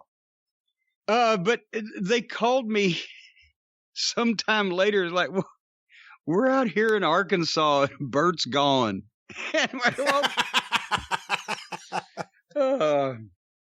But anyway. We're going to miss all these characters. Eventually there's going to be no more carny promoters.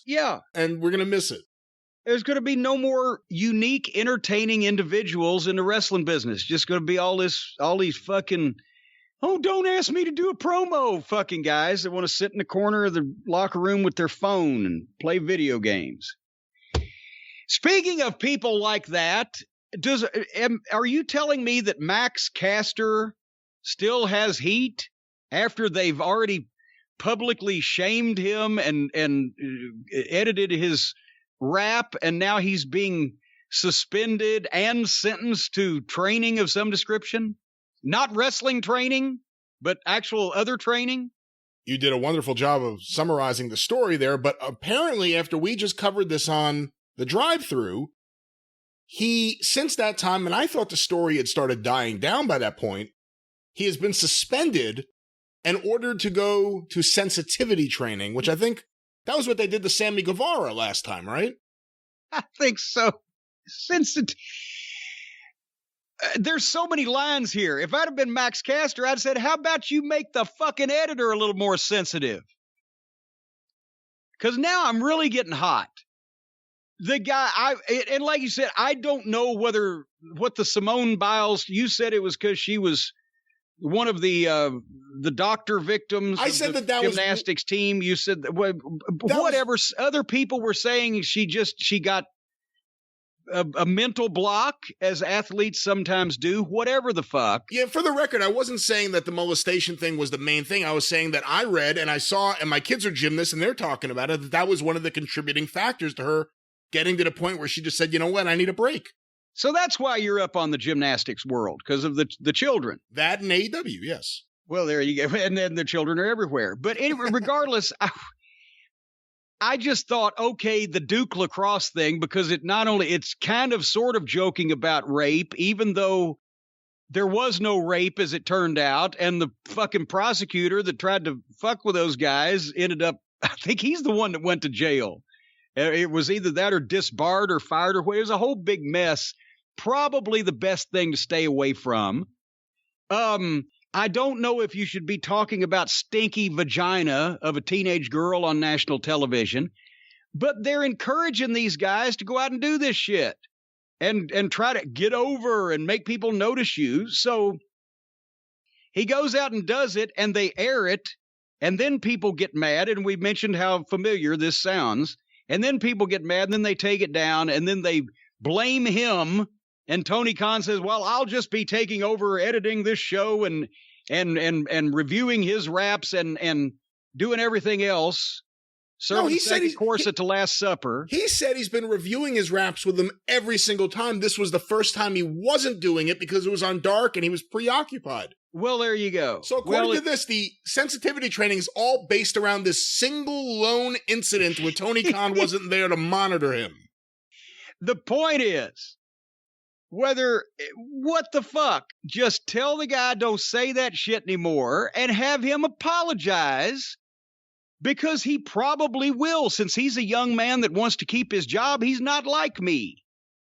I would have said, send the fucking editor to sensitivity training. I would have been more on board with apologizing over the NWA incident if I hadn't already been apologized for by the guy that put the program together and aired it, not including himself. Well, Tony tries, I'm sorry, I didn't notice. No, fuck you. It's your fucking show. It's your fucking company. So now this guy has to go and sit in some kind of fucking basically sissy-ass sensitivity training for who knows what that he doesn't need because he's trying to be a fucking rapper on a wrestling show, and they aired a line that they shouldn't have aired on a taped program. I would, if I was Mr. Castor and didn't want to be in the wrestling business anymore, say, fuck you. Send the fucking editor to fucking sensitivity training. Is that sensitive enough for you? It's ridiculous. And even to suspend him, okay, maybe that looks good PR-wise. And so what I would do as a wrestling promoter is suspend him. Then when he comes back, bonus him the 2 weeks money he missed or whatever. Because it's bullshit and it's all for show to calm these goddamn negative Nancys and sensitive fucking fucks down anyway. But to make him go sit in a fucking class with who knows who that's done who knows what that needs to be there to begin with? What the fuck? All the wrestlers are so sensitive now. All the fans and the wrestlers are way too sensitive. They need some fucking callousness training. What do you think? Remember, they did it to Sammy based on something he had said years earlier on a podcast. It wasn't something he had actively said. He got retroactive sensitivity training. And again, with Max Caster, I didn't like the rap. I have a problem with the rap. I think it was poorly thought out and shouldn't have been done. Well, I didn't say it was a goddamn masterpiece. It's not rapper's delight. I agree with you, but to your point, I also agree with what you said. It should have been edited. It wasn't. Tony Khan seemed to take the blame for that, put it on his shoulders, that now he's going to have that added responsibility of editing it. But Tony Khan also said every single other rap he's gone over with Max Caster. So that means this is all based around one single incident that was so egregiously worse than every other rap he's done.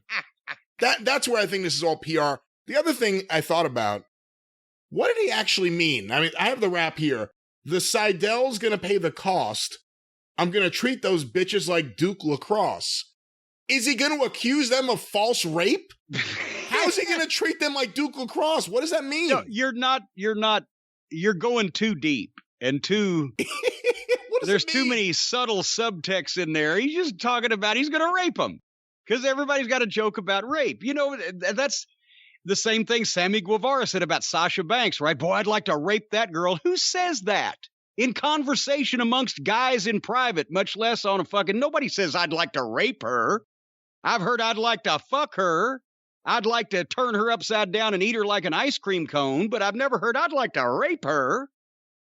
So, but again, what the fuck? This is ridiculous.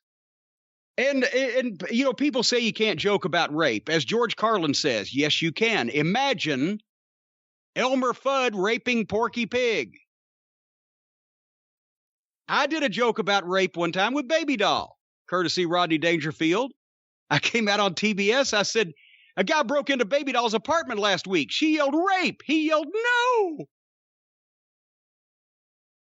But anyway. But that wasn't even his joke. That's my whole point. If you actually, that's what I'm saying. Yeah, he just. It wasn't funny. It was just referring to rape without being funny.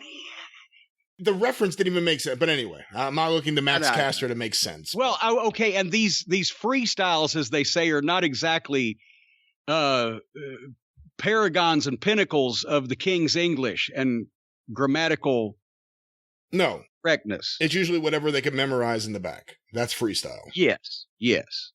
Well, wait a minute. I thought it was just supposed to be off the top of your head. You mean they're memorizing this stuff? It's supposed to be off the top of your head, but, obviously people have their little routines, their little rhymes that they figure out that they just save in their head. They wait to get out there. But Max Caster's more like a modern-day Lanny Poffo.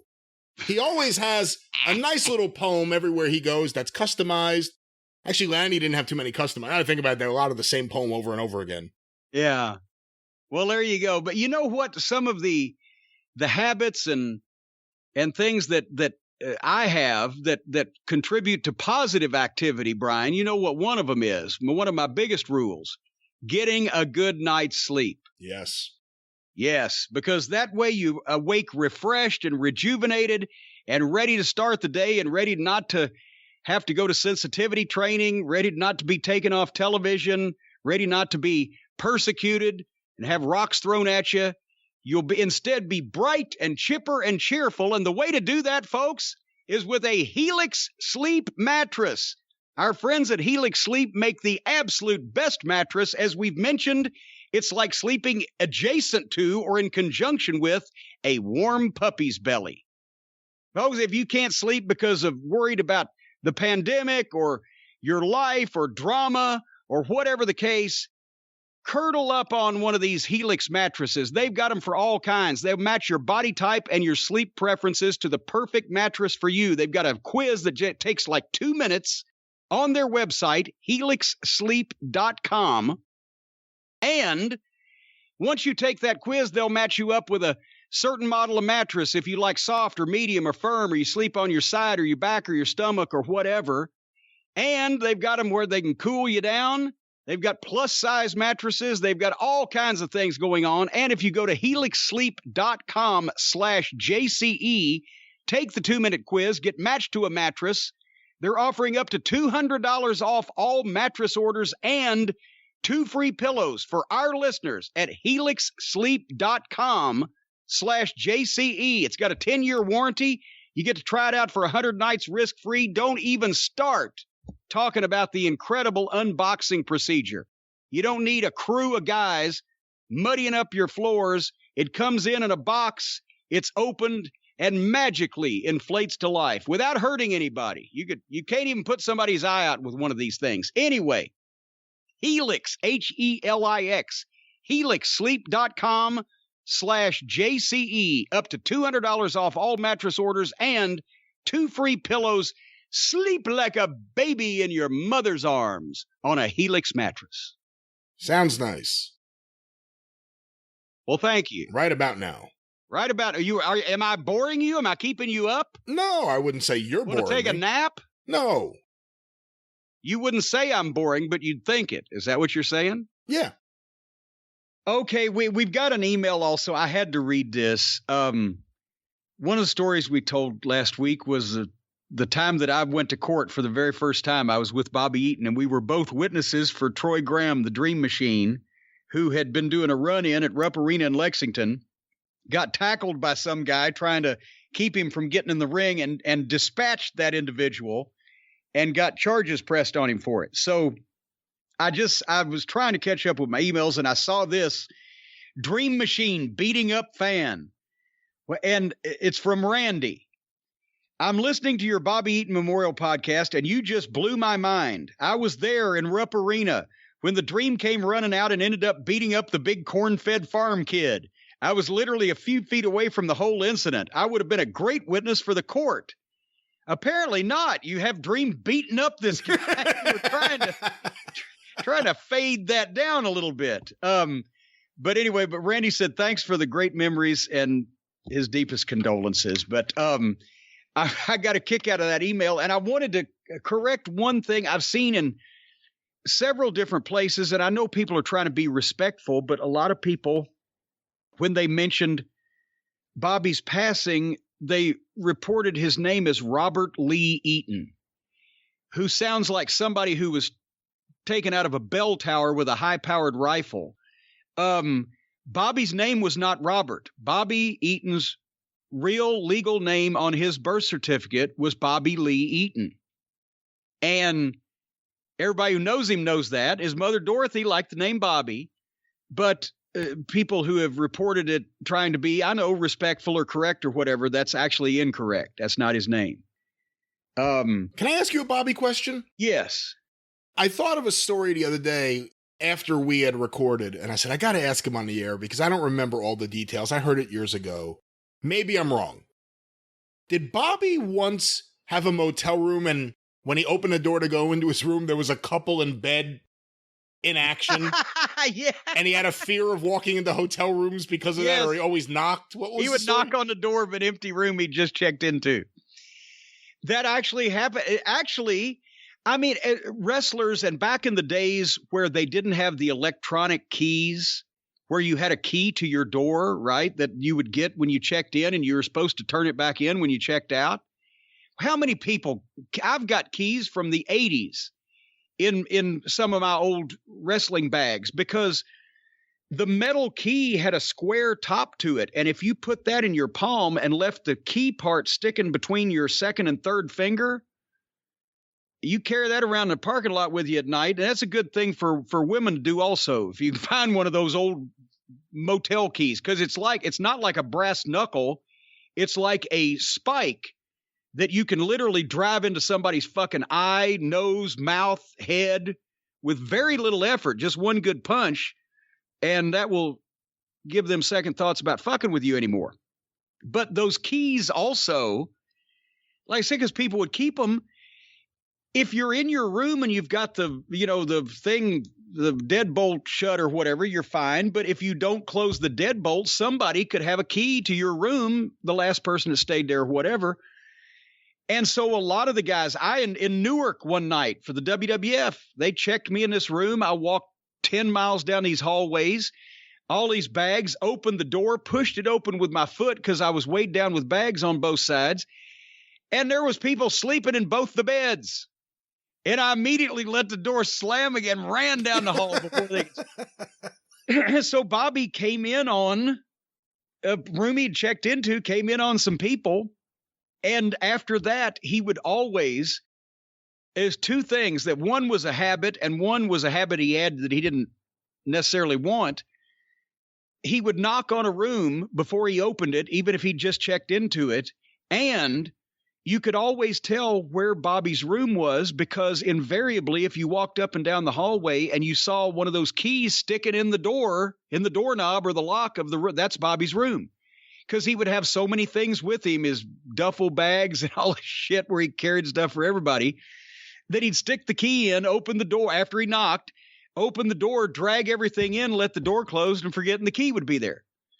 So every time I'd be up, I'd go down to the Coke machine or whatever. I'd come back, I'd see a fucking key in the door, so I'd knock on the door. It'd be Bobby. I'd have the key in my hand. Here, Bob. Oh, thank you, Corny. Boom. But little habits he had. But I've thought of a story I shouldn't have left out. I can't believe I did, but I'm thinking of something every day I left out. But this was a more representative of Bobby's sense of humor that was just so unassuming, and you got it. You got it, but he didn't make a big deal out of anything. It was just the little shit, right? One day we're in the Carolinas, me and Bobby and Stan, we're in the car. So naturally we go to the Wendy's drive-thru because I'm driving. And we're going to get lunch, and we're on the way to somewhere in North Carolina or South Carolina. Of course, being in the Carolinas, this is not being egotistical. It happened the same thing to everybody on the show. We're in the Carolinas. As soon as we pull up to the window, they know who the fuck we are. Because we're on television and everybody's watching it. Everybody working for Crockett. You couldn't go anywhere. They knew who you were. And the girl at the window, and now she's bringing her friends over, and that's the Midnight Express, blah, blah, blah, blah, blah, blah, blah. In this little small town, can we have your autograph? Well, of course, because you still got our food. So we'll give you our autographs. So I said, can you got a piece of paper, right? They hand me the fucking register tape. I've signed 1 million fast food register tapes.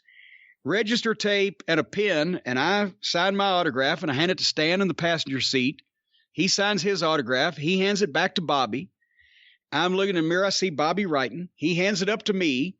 And as I'm handing it back in for them to hand our sack of food out, I see I've written your friend Jim Cornette. Stan's written Sweet Stan Lane.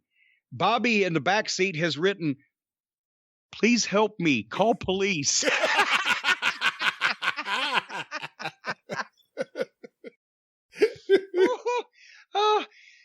My side is cramping, and it's been 35 fucking years, and I still remember what that looked like. And I handed it right back to him, right? I'm like, here you go. Thank you.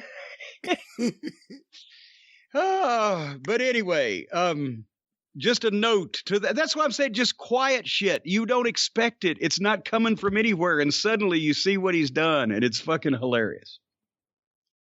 Oh, you know what isn't funny, Brian? I'll tell you what's not funny. Please. Going bald when you don't have to. Not funny at all. That's not funny at all. They used to pay the guys a lot of money in Mexico to shave their heads. Now a lot of these guys do it for free and think they look good.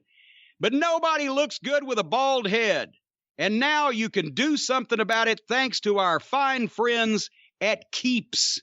You can Keeps the hair you got on your head.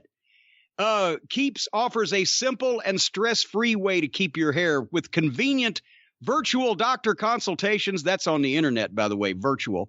Medications delivered to your door. You don't have to leave the house. And treatments start at just $10 a month because Keeps offers generic versions of the finest products. They've got more 5-star reviews than any of the competitors, but prevention is key. You can not only prevent more hair from being lost, you can bring a little bit back, but you got to start quickly and you got to stick with it. So act fast. Right now, if you're ready to take action and prevent hair loss, unlike me who continues to just pull it out by the roots, go to Keeps, Keeps, keeps.com/JCE and get your first month of treatment for free. Keeps.com/JCE to get your first month's treatment for free and keeps a hold of the hair you've got. That's a good deal.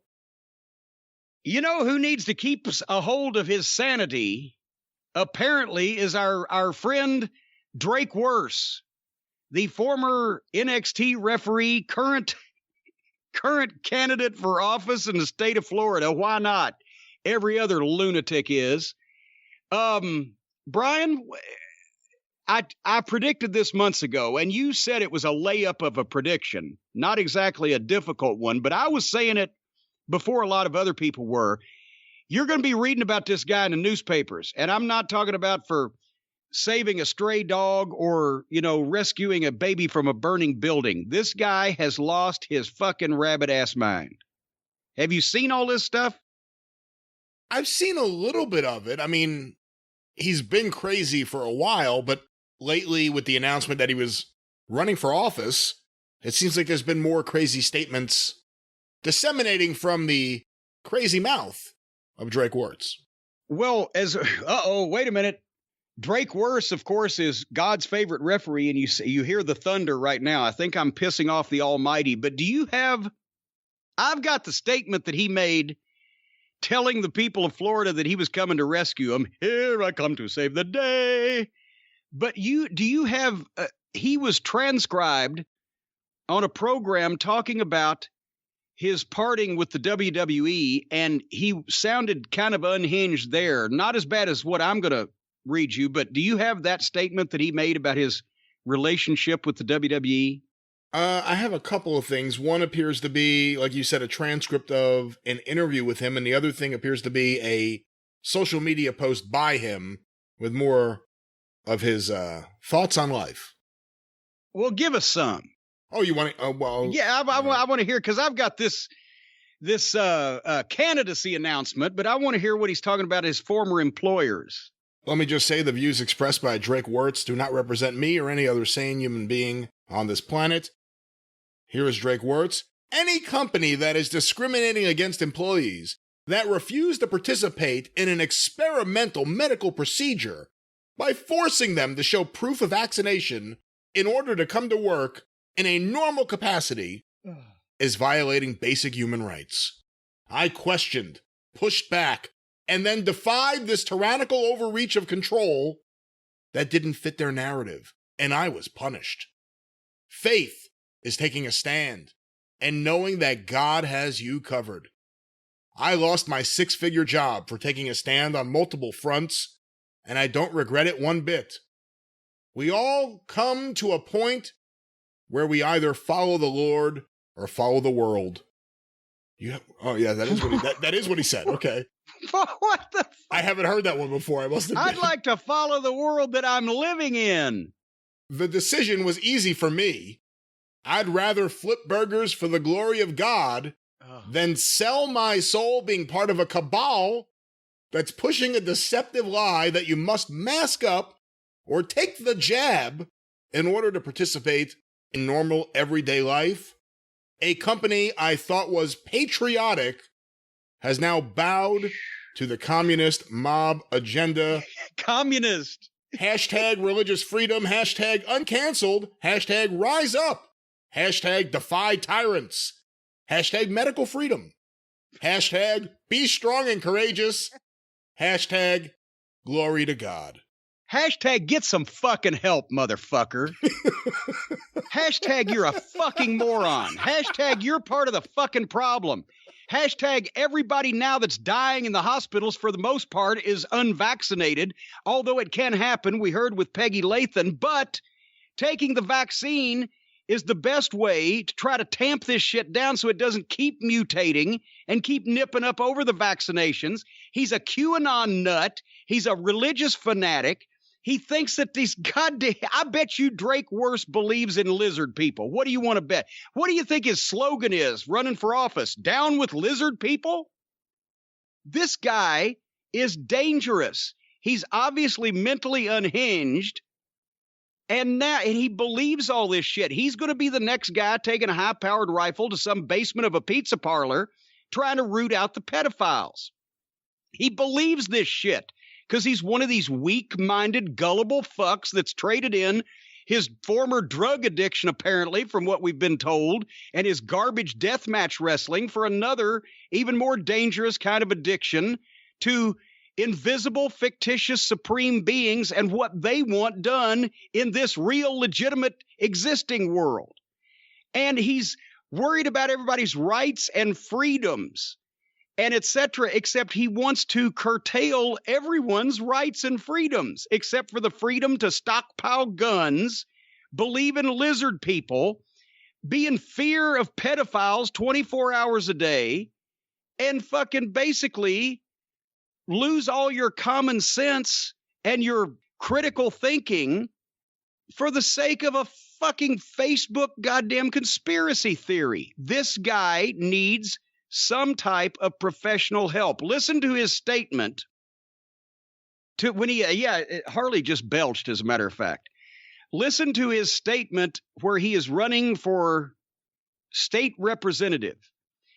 I'm happy to announce my candidacy for Florida State Representative in District 30. The land we love has changed in recent years. We've seen our liberties and rights be stripped away at the quake of others' fears.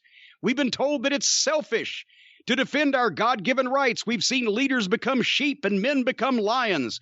We've seen Florida rise to lead a nation. Florida has risen to lead the nation in right-wing Republican lunacy. That's my editorial comment. Back to Drake Wuertz. Our way of life that we hold so dearly is now at risk of being overtaken by the Marxist left. As a Christian, a family man, and a community leader, I'm answering the call to rise up and defend our great state while representing the hardworking constituents of District 30. By the way, there's a picture with his wife and his 3 children, and my God, they're all smiling with that vacant smile that religious families have where they're happy about something, but they don't know what, and they're as white as they can be, except for him, who always looks like he's wearing blackface. Anyway, God has put us here for such a time as this. As a MAGA Republican and a bold conservative, I'll be the warrior our state needs to push back against the radical left. Together, we'll fight to prevent medical tyranny, vaccinating people in a public health emergency, expand school choice, make your kids religious, whether they like it or not, protect our Second Amendment rights, give every nut in this country another fucking gun because there's not enough children and innocent people being shot already, and ensure election integrity. Make sure that Donald Trump can steal the next one. I'm just reading between the lines here. However, the most vulnerable in our state are the 74,000 plus baby Floridians that are being murdered every year in the barbaric act of abortion. He believes this shit. What about people's rights to decide whether they have children or not? What about a woman's right to decide whether she wants to gain 50 pounds and look like she's smuggling watermelons? He don't care about those rights. He don't care about the kids' rights that don't need to get shot in school or on the street. He don't care about anybody else's rights except these ridiculous caveman, Cro-Magnon, Republican right-wing bullshit rights. Listen to this. As the first abolitionist candidate in Florida, I will file legislation to abolish, not regulate, the murder of preborn children. Preborn children is a phrase they use now. And make Florida the first abortion-free state in our nation. That would, of course, be followed by Florida becoming number one in fucking welfare, number one in abuse of children, he wants his prophecy to come true. He wants a bunch of people to have a bunch of kids they don't want so they can abuse them so that he can find them and stop it. And then he wants to keep Florida great. Hashtag vote Drake, hashtag uncanceled, hashtag abolish abortion, hashtag MAGA, hashtag keep Florida great, hashtag Patriots rise. Why couldn't this guy gone to the fucking Capitol and tried to overthrow the government and been in Ashley Babbitt's place? She seemed like a nice woman that was just gullible and needed something in her life, and she fell for some bullshit and got shot for it. A guy like this should have been in her place because he's all in on this. So there you go. And there's more tweets that he has tweeted. Any Republican that supports renewed mask mandates and forced vaccines needs to get the hell out of the party because we need to spread more disease. Here's another one. Florida ranks third in the nation for human trafficking. It's time that the penalties for harming children match the crime. When I'm elected as state rep, I'll file legislation to lock up child predators for life in capitals. Nice sentiment. I would agree with it, except who the fuck nominated this guy to find a pedophile behind every bush when we're in the middle, where we have been in a global pandemic for a year and a half. We had a fucking lunatic in charge of the country that tried to steal the election and bring an end to democracy. You know, the ones the Patriots support. And this fucking guy, holy Christ, he's worried about, he didn't want the kids to wear masks because that makes it easier for the pedophiles to pick them up. Is that projection? Is that what the kids call it? He's so worried about the pedophiles.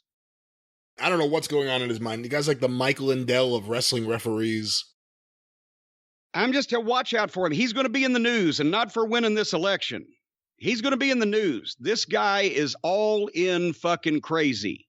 He thinks the lizard people exist. He thinks that Hillary Clinton and Tom Hanks eat babies. And more weak-minded, gullible people that need something in their life to cling to, and they're already clinging to the religion, they're going to fucking probably get stirred up by this guy. Who knows what kind of issues he could cause from here with his nuttiness. But I just want to make sure everybody knows I've taken him on as a personal project to make sure that everybody knows that this fucking human being is out there. And if you see him walking down the street, cross, go to the other side, maybe turn around and go back the same way you came. Just stay away from him. Anyway, But you know what we need to do to stop listening to nonsense like this and listen to what we want to, Brian? What's that? We need to stick in some of the Raycon earbuds because there's a lot of noise out in the world, and most of it you don't want to hear, and most of it doesn't make sense, but you can listen to what you want to listen to anytime you want to listen to it with the Raycon earbuds. They are starting at half the price of the other premium audio brands, but they sound just as good. They've got a 32-hour battery life, so you can be out on a deserted island and you can hear all of In-A-Gadda-Da-Vida. They come with a bunch of gel tips for your comfort. They don't stick out of your ears. They nice and unobtrusive. And right now you can create your own soundtrack with Raycon. Right now, Jim Cornette Experience listeners can get 15% off their Raycon order at buyraycon, BUYRAYCON, buyraycon.com/JCE. That's buyraycon.com/JCE to save 15% on Raycon earbuds or anything on the site. So get you a pair and a square and a pair, or a pair and a, I can't. Spare. It's spare. A spare and a pair. I remember the old Elaine line. I can't spare a square. No, Elaine needed the square. The other woman wouldn't spare the square. The other woman wouldn't spare the square. But you can buy a pair and a spare if you can't spare a square. Buyraycon.com. You can call him Ray. I'm not going to start that now. No. Or you can call him. Well, you can't call him Jay. You doesn't have to call him Johnson. You can call him Jay. Makes sense if you did. Raycon is started by Ray J, so you could call him Jay. Well, they would be Jays because there's two buds. That's true. It's raining now. I could use a couple of Jays right now. We have had. Oh, stop it now, you bank addicted drug robber! For heaven's sake. We've gotten rain today now. We're getting it right now. We got rain a couple of days ago. It has not rained more than a trace in almost 4 weeks here at the castle. Even downtown Louisville had a bit of rain, and we got none one day. So I'm happy to see that. If you hear the thunder, that's what it is. It's not my stomach rumbling. Anyway, oh golly, I got an interesting tweet the other day, and it brought up. And we're just going to do this briefly, but it's some more statistics that the folks seem to like about how much wrestlers got paid, right? Throughout, that is a popular topic. Now, back in the past, wherever it was, how much did wrestlers get paid? How much did they make? What changes have there been, et cetera? Did you see the tweet of a ledger page from the Chicago Wrestling Club the other day? I think so. That was Dave Dynasty who tweeted that out, correct? Well, it was. I don't know who originated it. It came from a number of people. It seemed to be it was being passed around like the school floozy the night of the prom. Yes, I think it did come from Dave Dynasty. Okay, well then we'll give Dave Dynasty the credit. Good heavens, it's pouring rain out here now. Anyway, this is a ledger sheet from the October, November, and December 1977 shows in Chicago at the International Amphitheater. And as we know now, we didn't know then, but the owners of Chicago at the time, Dick the Bruiser, Vern Gagne, Wilbur Snyder, were in partnership, and that's why that Chicago was not exactly all AWA and wasn't exactly all WWA from Indiana Bruisers Group. It was a mixture of the two, unlike any other towns in the Midwest. And the cards are not listed on this sheet, so you can't tell who wrestled who. It's just the names of the guys that were on the cards and then what they got paid. But you can do some extrapolation based on who got paid the same thing. Would you like to hear a couple of them? Absolutely. Well, it doesn't matter whether you want to or not because I'm going to do it anyway. And here's the thing. Has somebody done a Chicago book where we could sit down and look at all the results of the shows in Chicago down through history?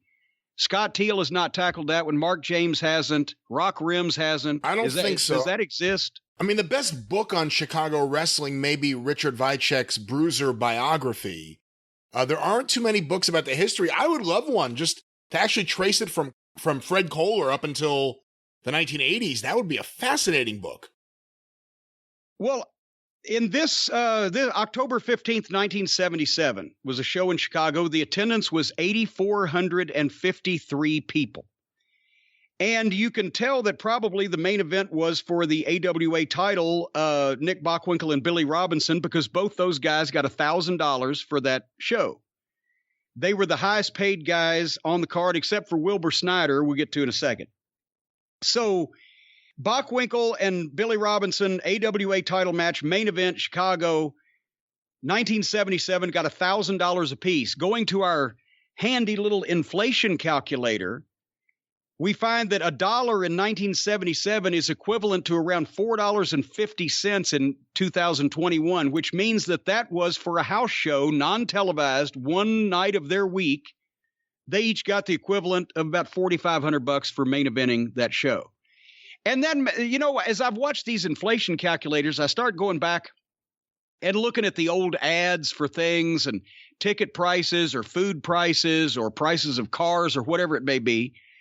And it's not precise. Some things have escalated more than others, but the inflation calculator talks about the purchasing power. And I thought back and I said, in 1977 was the year I started driving. When I started driving, I paid 57 cents for a gallon of gas. So that makes sense that it's not only 4.5, it's about 5 times now. A Wendy's triple combo was $3 and something. So, it's not exact, but you can see that if you made $1,000, it went a lot farther. When I first got in the business, you could get a clean hotel room for $29. Anyway, also on this card, I mentioned Wilbur Snyder. He got $1,200, and nobody else got that amount. I have a feeling it's because he wrestled and because he was one of the owners. Because Bruiser and Gagne and Snyder get a payoff of some description, even when it doesn't look like they worked on the show. We'll get to that in a second. But anyway, other people on the card, Paul Christie, we've talked about him recently. He got $200. He was in an opening match. Larry the Axe Hennig, Kurt Hennig's father, $700. He probably worked with Angelo Mosca because Mosca got $700 also. Greg Gagne and Jim Brunzell probably wrestled an AWA World Tag Team title match against Blackjack Lanza and Bobby Duncombe because they each got $800. So that's the equivalent of about $3,500. Well, 8 times 4 is 32. Yeah, about $3,500 a piece for the tag team title match. Bruiser got $600. Vern Gagne got $600. I'm not sure that either one of them were on the show. And I will tell you why in a second. They came back on November 5th. Remember, they'd drawn 8,400 people on October 15th? They came back on November 5th and drew 3,682 in Chicago. Ooh. That's fucking brutal. And the highest payoff on the card was Dick the Bruiser, who got $1,000. Nobody else got anywhere near that, so I can only assume that it was Bruiser was on the card and probably worked with somebody else, but they didn't pay that person as much because it didn't draw. Gagne and Snyder got $250 apiece. I'm going to go out on a limb and say neither one of them were there, and that was just the profit they took or the payoff they took out of the town. Because when you owned a town, if you were off wrestling somebody else and that town ran, you would still pay yourself out of it. You still get your dividend. Yes. Super Destroyer and Angelo Mosca got $425. Greg Gagne got $450. Jim Brunzell got $200. I don't know what's going on there. Billy Robinson only got $300, and Larry the Axe Hennig got $425. So it was a bad show. But December 3rd, this is the last one, they come back and they draw 10,966 people. The gate was $81,000. So remember, 81 grand in 1977 translates to over between $350,000 and $400,000 today. So that was the impact that drawing 80 grand in Chicago had in 1977. And this time, listen to these payoffs. Dick the Bruiser got $2,200. Vern Gagne got $2,300. That's close enough to rock and roll for $10,000 today for one night's work. Snyder got $1,300. I wonder if he was even there. Nick Bockwinkel got $1,782. That can only be because they reimbursed him for some trance. Probably like he got $1,200, but there was a $582 plane ticket, or $1,500, but there was a $282 plane ticket. You know what I'm saying? Bobby Heenan got $1,000. Crusher, Super Destroyer, which was Slaughter, Mosca, and Lord all got $1,400, and Lord Al Hayes got $1,000. Everybody else on the card got between $300 and $650, which translates to between $1,200 and $2,500. These are just for the preliminaries, except for Duke George, who I believe at the time was the ring guy. Bruiser later used him as an underneath guy and then a manager. But he got $100 for the previous two shows and $150 for that show, and I think it was for Hall in the Ring. So they paid out off of that December 3rd show, they paid out to talent $20,000 of an $80,000 house. That's 25%. It was supposed to be 33%, but who's counting? But that's equivalent to paying the talent over 80 grand in one night on this show. And this was one night it was a big show. Chicago was definitely a big town, but they also had big towns like Denver and Milwaukee and Minneapolis, St. Paul. This was a night in their life, and they're doing this. Well, Vern ran, 4 or 5 nights a week. That's why all those guys, Bockwinkel told me himself, he loved the schedule because Vern didn't run small towns mostly. Vern didn't run 7 nights a week. He was only 4 or 5. Vern didn't run a lot in the summer because it's cold up there. Everybody wanted to get outside. And Vern kept his cards small, 4 and 5 matches, so you would get a bigger payoff. It wasn't as diluted. So he was making, Bockwinkel said he was making in the late 70s better than 150 grand a year, which would be the equivalent of around 600, 650, 700 grand in today's money. And that was a guy who was living at his home, had the same house for years and years, and enough time off to actually book himself out and work shots in other territories when he was AWA champion and make extra money. When you look at the various territories in the 70s, which one do you think would have fit you best in terms of the lifestyle you want to live? Oh, God. When I first got in the business, I thought I'd be in Tennessee forever because why would anybody else want me, right? And a lot of times the Tennessee, managers stayed. They homesteaded, and you rolled the heels in and out with them. And I always wanted to stay in this territory because it was home. I loved, the Coliseum in Memphis. I loved the whole Memphis territory, but that's because I had never lived anywhere else. When I look at the 70s territories in hindsight, I would have loved to have got Charlotte before I did. Because 77, 78, 79, those guys are making a fucking fortune. They're running 2 and 3 towns a night in 3 states. Flair and Valentine making 100, 150 grand a piece when they're the world champions. Ole's cleaning up. All those guys are making a fucking fortune. And it was beautiful to live in the Carolinas. And people were wrestling crazy. I've been to a bunch of places. The Carolinas is the only place that I would have ever probably wanted to live full time and not eventually at some point be going, when am I going to get back to Louisville? But anyway. I was wondering when you talk about the AWA and that schedule and that kind of lifestyle, and you think about things like Southeastern and that schedule and that lifestyle, that's what made me think about it. Well, but here's the thing. Honestly, though, it's fucking colder than a witch's tit up there 9 months out of the year. Even though you had free time, I don't know that I particularly would have liked, and also you had to fly a lot because that was a big geographical territory. I loved Knoxville Southeastern wrestling as a territory and to watch the product. And it was a small trip territory, a short trip territory where you were home a lot, but the money was still going to be limited unless you were booking or owned it.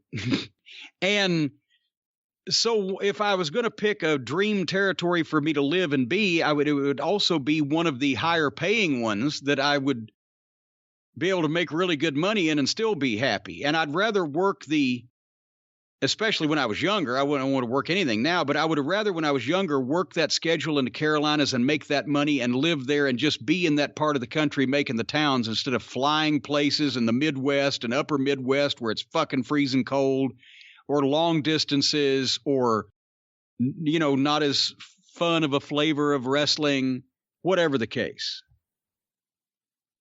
So that was the whole idea to me of the wrestling business is, yes, you want to like it, you want to enjoy it, you want to have fun doing it. But when you get the opportunity to go to a big territory and make money, you want to make the most of it and do everything you can, or make the trip. That's why we survived Louisiana. Fuck. We make these trips. We don't let these people knife us and stab us and kill us. We come out with our hair and our bodies intact. We can go anywhere we want to go and do whatever we want to do because we just main evented the Superdome and drew more money than most of the other people have in these territories that have been in the business for 20 years. So we're going to do this now so we don't have to do it later. And I did it then, and I don't have to do it now. But you know what would have made the Louisiana territory a lot easier, Brian? What's that? Well, we had broken down cars that were sticking us on the side of the road all the time because we'd come from Tennessee and we didn't buy new cars or have a lot of money in the bank. But I have a feeling that if we could have ridden around in those bayous and down in those trenches in South Louisiana in one of these rad power bikes, we could have got better gas mileage, saved money, and at the same time, we could have had fun. Have you heard about the rad power bikes, Brian? Oh, I have. Well, I'll tell you what, they're better than North America's largest electric bike brand, and they're half the price of most of these e-bikes. If you want to outjoy the indoors or enjoy the outdoors. That's right. Either one you can do on one of these things. You want to limit your carbon footprint. You don't want to have to lug equipment up a trail or groceries home from the grocery store. You can get a rad power bike. You can zoom up the steepest hills without getting hot or sweaty. They're tons of fun, whether you're running errands, taking the kiddos on an adventure, or commuting back to the office. Rad power bikes make every trip more fun with up to 5 levels of assisted hill climbing power. You can even ride up to 20 miles per hour without pedaling at all, if you want to ride without getting sweaty. And of course, most of us do. Most e-bikes in the $3,000 price range, rad power bikes start at just $999, and most of them are under $1,500. So as I said, you can get out on the trail, you can commute, you can haul groceries, transport kids. We mentioned before the non-recommended way of doing it is to tie a rope around them and drag them. The recommended way of doing it is put them right on the back of this bike, and they'll love it. Anyway, they've got dedicated U.S.-based customer support, so they're there when you need them and you can understand them. And it makes the perfect gift for someone who loves being active and outdoors. And for a limited time only, Rad Power Bikes is offering flexible financing for as low as 0% APR. The only step they can take next is to pay you. Plus, they'll give you free shipping. But these things are going super fast, so make sure you order right away. Text JIM, J-I-M, to 64,000. That's 64000. That's a popular number. Text JIM to 64,000 and get free shipping. JIM to 64,000, free shipping, and find out about the flexible financing that's so low, it's lower than a snake's belly in a wagon rut. Terms apply. Available at radpowerBikes.com/terms. That's right. Where we're going to ride off to now here on the show. Well, what are you peddling these days over there on the 605? What a wonderful series of transitions here this week. But of course, you can hear all sorts of transitions on the Arcadian Vanguard Podcast Network. Get information about all shows on Twitter at Superpodcast, or on Facebook, facebook.com/Arcadian Vanguard. A few notes. The latest episode of Breaking Kayfabe with Baldwin and Barry is out now. The boys talk with the walking riot herself, Missy Hyatt. Check it out today at BaldwinPod.com, or look for Breaking Kayfabe with Baldwin and Barry wherever you find your favorite podcasts. This week on Stick to Wrestling with John McAdam, his guest, the noted wrestling humorist himself, Scott Cornish. Check that out for fun wrestling history talk. McAdamPod.com. Also available wherever you go, whatever you people do out there. Go look for that show. You'll find it. People do. That's right. Want to make mention of the latest mini episode, Stats 101 from Charting the Territories, where rogue wrestling historian Al Getz reveals some of the methods he uses in tracking down wrestling history, leading at times to various wrestling history mysteries, I must say. Check it out today at chartingthepodcast.com or search for Charting the Territories wherever you find your favorite podcasts. And of course, the 605 Superpodcast, the Mothership! It sounds like family dinner. New episode will be out very soon in production. We mentioned earlier a segment on Bert Prentice, plus the top 10 returns and so much more. Information next week here on the show. Go through the archive, 605pod.com. Available wherever you find your favorite podcasts. Listen today and find out why people still say it's the best wrestling podcast on the planet. The 605 Super Podcast. The Mothership! I knew it. All right, and now, I know, baby, I know it's the worst part of the program. If you hear heavy breathing, it's not me. It's Harley. She's upset about the thunderstorm, and she's sitting at my feet, and she's panting. Believe me, I'm not going to do any heavy breathing about the television programs that I watched here, but I got an email to preface this. This was from Brian, who attended no, not you. Another Brian. You don't have a copyright on the daggum name. But anyway. Not yet. He went.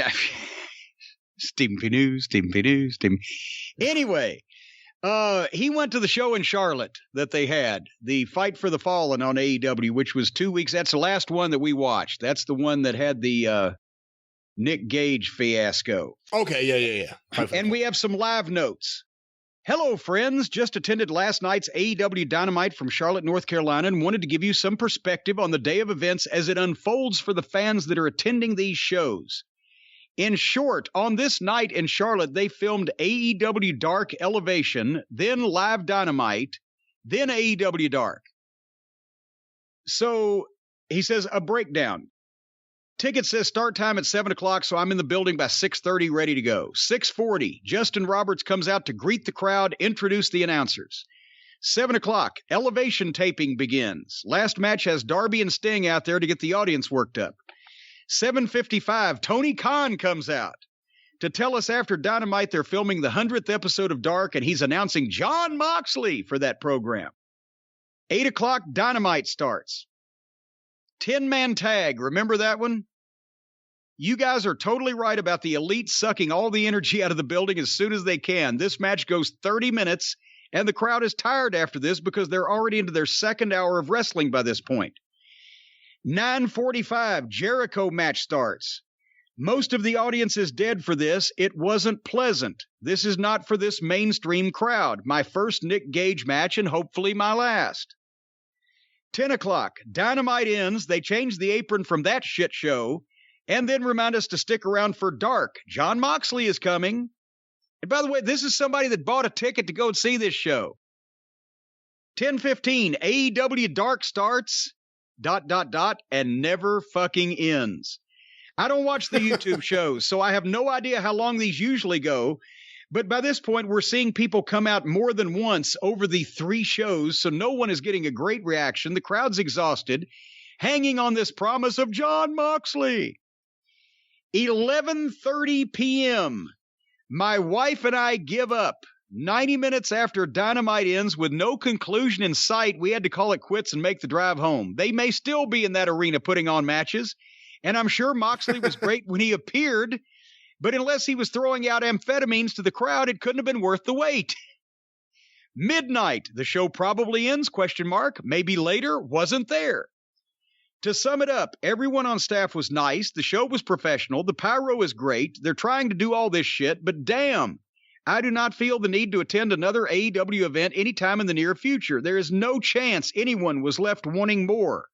I had a very nice 2.5 hours, but I was there for 5 or 6 hours. Would love to hear your thoughts on wearing an audience out. How much is too much, etc. Thank you. You answered your own question, Brian. It's ridiculous.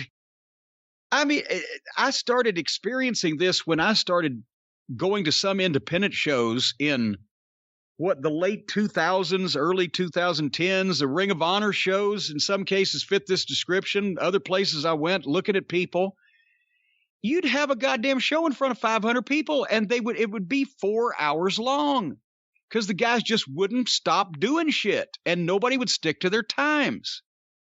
And and finally, in a lot of cases, we had to dangle fines on, guys to get them to fucking just stop. So yeah, nobody. Starrcade 86 didn't go for 4 fucking hours. The only shows I've ever experienced that were as long as these modern shows with any amount of matches on them, 5 or 50, was those ridiculous WWF TV tapings in the early 90s where they would start at 7 o'clock and do 4 or 5 hours of something and still be doing the last dark match at midnight. And then I remembered a couple of cases I had to go back and finish interviews that we didn't have time to do for the TVs after the dark match was over with. I got out of some of those buildings in 93 at 1 a.m. And then they started cutting down on syndication and increasing the number of tapings, but it's just, your ass goes to sleep. It's ridiculous. Anyway, speaking of asses going to sleep and ridiculousness, let's start out. Let's just go over, I don't know, it's been a while since you've seen last week's show, Brian, so let's just go over the AEW program from August 4th, the high points, if you can call them that. I was high. Well, Chris Jericho and Juventud Guerrera. Before I say a goddamn word, tell me what you thought of that match. I thought, and I was surprised that everyone didn't think this, that it was a train wreck. I thought the first couple of minutes were especially embarrassing, where I blame Jericho a lot more than Juvi. Juvi looked better than Jericho did. Jericho looked slow. Wherever he was trying to get to, whatever place he thought he should be in, it looked like he was taking him forever to get there. And at one point when Juvi was going off the rope and Jericho was clearly signaling him to go off the rope onto him. Yes. It was really bad. I thought the whole thing was embarrassing. It didn't remain as bad as the match went on, but my thoughts. Jericho is not very good in the ring nowadays, and part of the problem is other guys in previous generations, when they got older, adapted their style because they had to. Jericho is still trying to do shit that he can't do anymore, and but if you notice, and once again, I'm not, it's out there, it's on television. I'm not making this up. He's taken every shortcut he can. He shoots somebody off. He doesn't fucking take 2 steps. He just grabs their arm and they go. He's trying to cut corners that won't be noticed to conserve every bit of energy he can. But in the process, it looks like he's working in quicksand. But the whole thing is, wait a minute, you said most people who saw this match and thought that it was what it was supposed to be? I saw some people that were getting critical of the people that were critical of the early portions of this match, saying it was a great match and it told a story and it was wonderful to see Juvi versus Jericho in 2021 on TNT. And I've seen people try to put a positive spin on this. I thought it was a train wreck. Okay, well, people say I'm stuck in the past. Cornette's stuck in the past. I'm not the one that just booked 2 50-year-old men to go out there and try to do lucha because they had good TV matches 25 years ago. This is not Bobo Brazil and the Sheik. This is not Vern Gagne and Nick Bockwinkel. This is not Bruiser and Bobby Heenan. It's not the Midnight and Rock and Roll Express. They had some good matches 25 years ago. If you were a really diehard fan that either watched all of WCW or independent Japan, you would have fond remembrances of their matches that they had 25 years ago. But now it was a single match on national television where the 2 competitors had a real combined age of 97. It's great for a Legends match at a fan fest or a special event like that, but a lucha match on national TV with a win off the top rope stipulation, what the fuck are they doing? At one point, Juvi tried to Hurricane Rana off the top rope to the floor, and there's Jericho. As he's coming off the top, Jericho it looks like he's going to catch him like they catch the girls the cheerleaders at the football games, right? In his arms outstretched. And it was supposedly, I guess, going to be a Hurricane Rana. But Hoovy, not being a horseshoe expert, came down on the side of Jericho. His legs missed his neck, and it just looked like a flying bulldog, and they fell in a heap. And then they both worked hard, and they both did the best they can do at this point. But did I mention it's 50-year-old men trying to do lucha on national TV? They should not have had this match. And by the later stages, I thought the first part was bad. By the later stages, Jericho was in quicksand. And at one point, Hoovy tries another Hurricane Rana off the top rope, and they collapsed in a heap, and Jericho recovers by getting the walls, which was that's what they were trying to do, and they eventually got it. The best part of this match was MJF calling Aubrey Edwards a floozy. So then Hoovy almost killed Jericho with some kind of DDT thing and then hit a Hoovy driver for a 2 count. This had already gone way too long. And then Jericho hit Judas, but had to come off the top to win the match, move off the top. So he did the Judas off the top. Think about this. He hit his Judas elbow that's knocked everybody else out. He has to win off the top rope. Why didn't he just climb up and splash the guy? Well, he did the guy takes the Judas. We're never going to see Juventud Guerrera again. So he takes Jericho's finish that he's knocked everybody in the world out with. But seconds later, he has to stand back up so Jericho could hit him with one off the top rope. And then 1, 2, 3. And then Wardlow comes in and kicks the shit out of Jericho. And next week is challenge number 4 for Jericho. Okie dokie. Thank you for coming. I'm glad that the owner of the company is one of the only fans left of WCW Thunder. There was a 6-man tag match. Moxley, Kingston, and Darby Allin wrestled 3 unknown nondescript white guys. I skipped it. Christian I loved Cage, it. Let me stop you right there. Did you watch this? I loved that 6-man tag match. What? What happened? You know what? I never saw one of the guys on the other team. You said 3 unknown guys. No, it was that team from NXT. What were they called? Never Rise or whatever? Ever Rise. Well, funny enough, Never Rise will may have never been, rise. It was them under their old name, 2.0. And in this match, they showed more charisma and more ability, I think, than anything we ever saw with them in NXT. Especially the one, and I don't know their names, but the bigger one, who showed more natural charisma and more ability to get people interested in him, I thought, than he ever showed in NXT. I was very happy to see them here. I was very happy to see them the next week. And whoever that third guy teaming with them was, skinnier guy, but I actually liked him. I thought he looked like he took it seriously in the ring, and he looked like he could kick some ass. So I thought it was good. Oh, boy. Well, I'm sorry I missed it then, but Moxley was in it. So we, it was aired good. on the side of safety. It was good. It was good.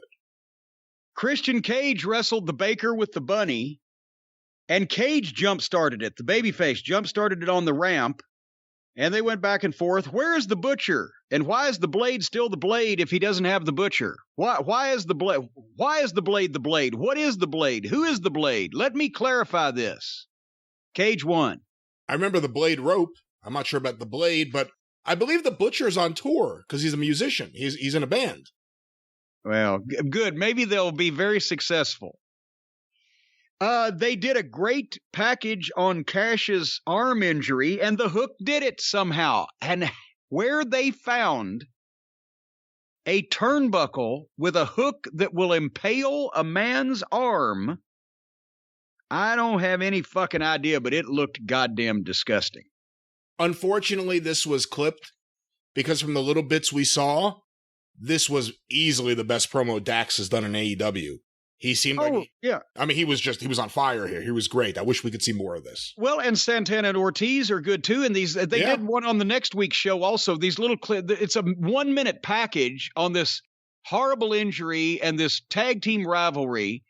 And they don't give it any more time, obviously, because they have to have My Little Dog Pockets come out 3 times on every show. And the Elite has to go 30 minutes. And do everything that's ever been heard of. So there's no time for, FTR and Santana and Ortiz, for heaven's sake.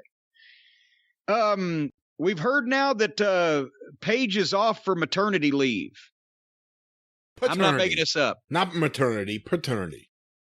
Well, his wife's having a baby. That's maternity leave. He's taking time off. He don't need to be there. He's done his job. If she takes a leave from work, it's maternity leave. His leave is paternity leave. I can't even say it. Paternity leave. There we go. How about then the baby face that they've been stringing along and mostly buried already anyway is just saying, fuck it, I'm going home and sitting around for however long. Good God, I'm glad he didn't work for Dusty Rhodes. If you were lucky and you knew either ahead of time or you were close enough to home, you could get the night off when your kid was born. The day after your kid was born, you're in a main event in Greensboro, get a fucking nanny. But anyway. But it is different times, and I'm assuming Tony Khan is perfectly fine with this. And the other thing is, based on the booking of Omega, and we'll talk about the other Dynamite and Rampage, maybe it does help and make some sense to have Adam Page off TV for a little while until you get these other belts off Omega, and then you have Adam Page ready to take the other one off him, but you also have to integrate, we assume, CM Punk and Daniel Bryan into the top mix.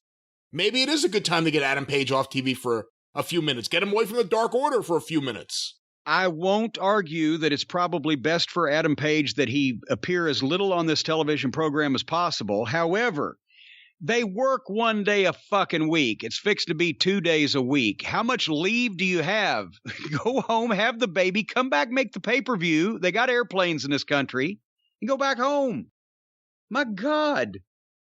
If it's not like they're on the road every day, 7 days a week, 30 days a month, like in the old days. They don't have anything to leave and go home to. They're home most of the time, and they cry about the schedule. My God. Anyway, the Elite and various of their stooges, but Don Fallis wasn't on this one, confronted Page, and Twinkle Toes did the soap opera bullshit.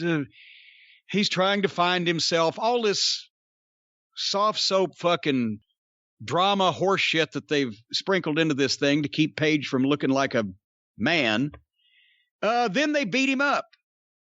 Then the Hardley Boys gave him 3 of those shitty-looking little knees. While he's on his knees, they're holding his hands, and they just knee lift some area around his head. And then Harpo hit him with the title belt and left him laying there. And not even with good-looking shit. So thanks for coming at him. Miro was up next against Lee Johnson. Shoddy Lee. He's very shoddy. And Miro looks more like a monster now, I wrote in here, but it took forever before he beat little old skinny Lee Johnson.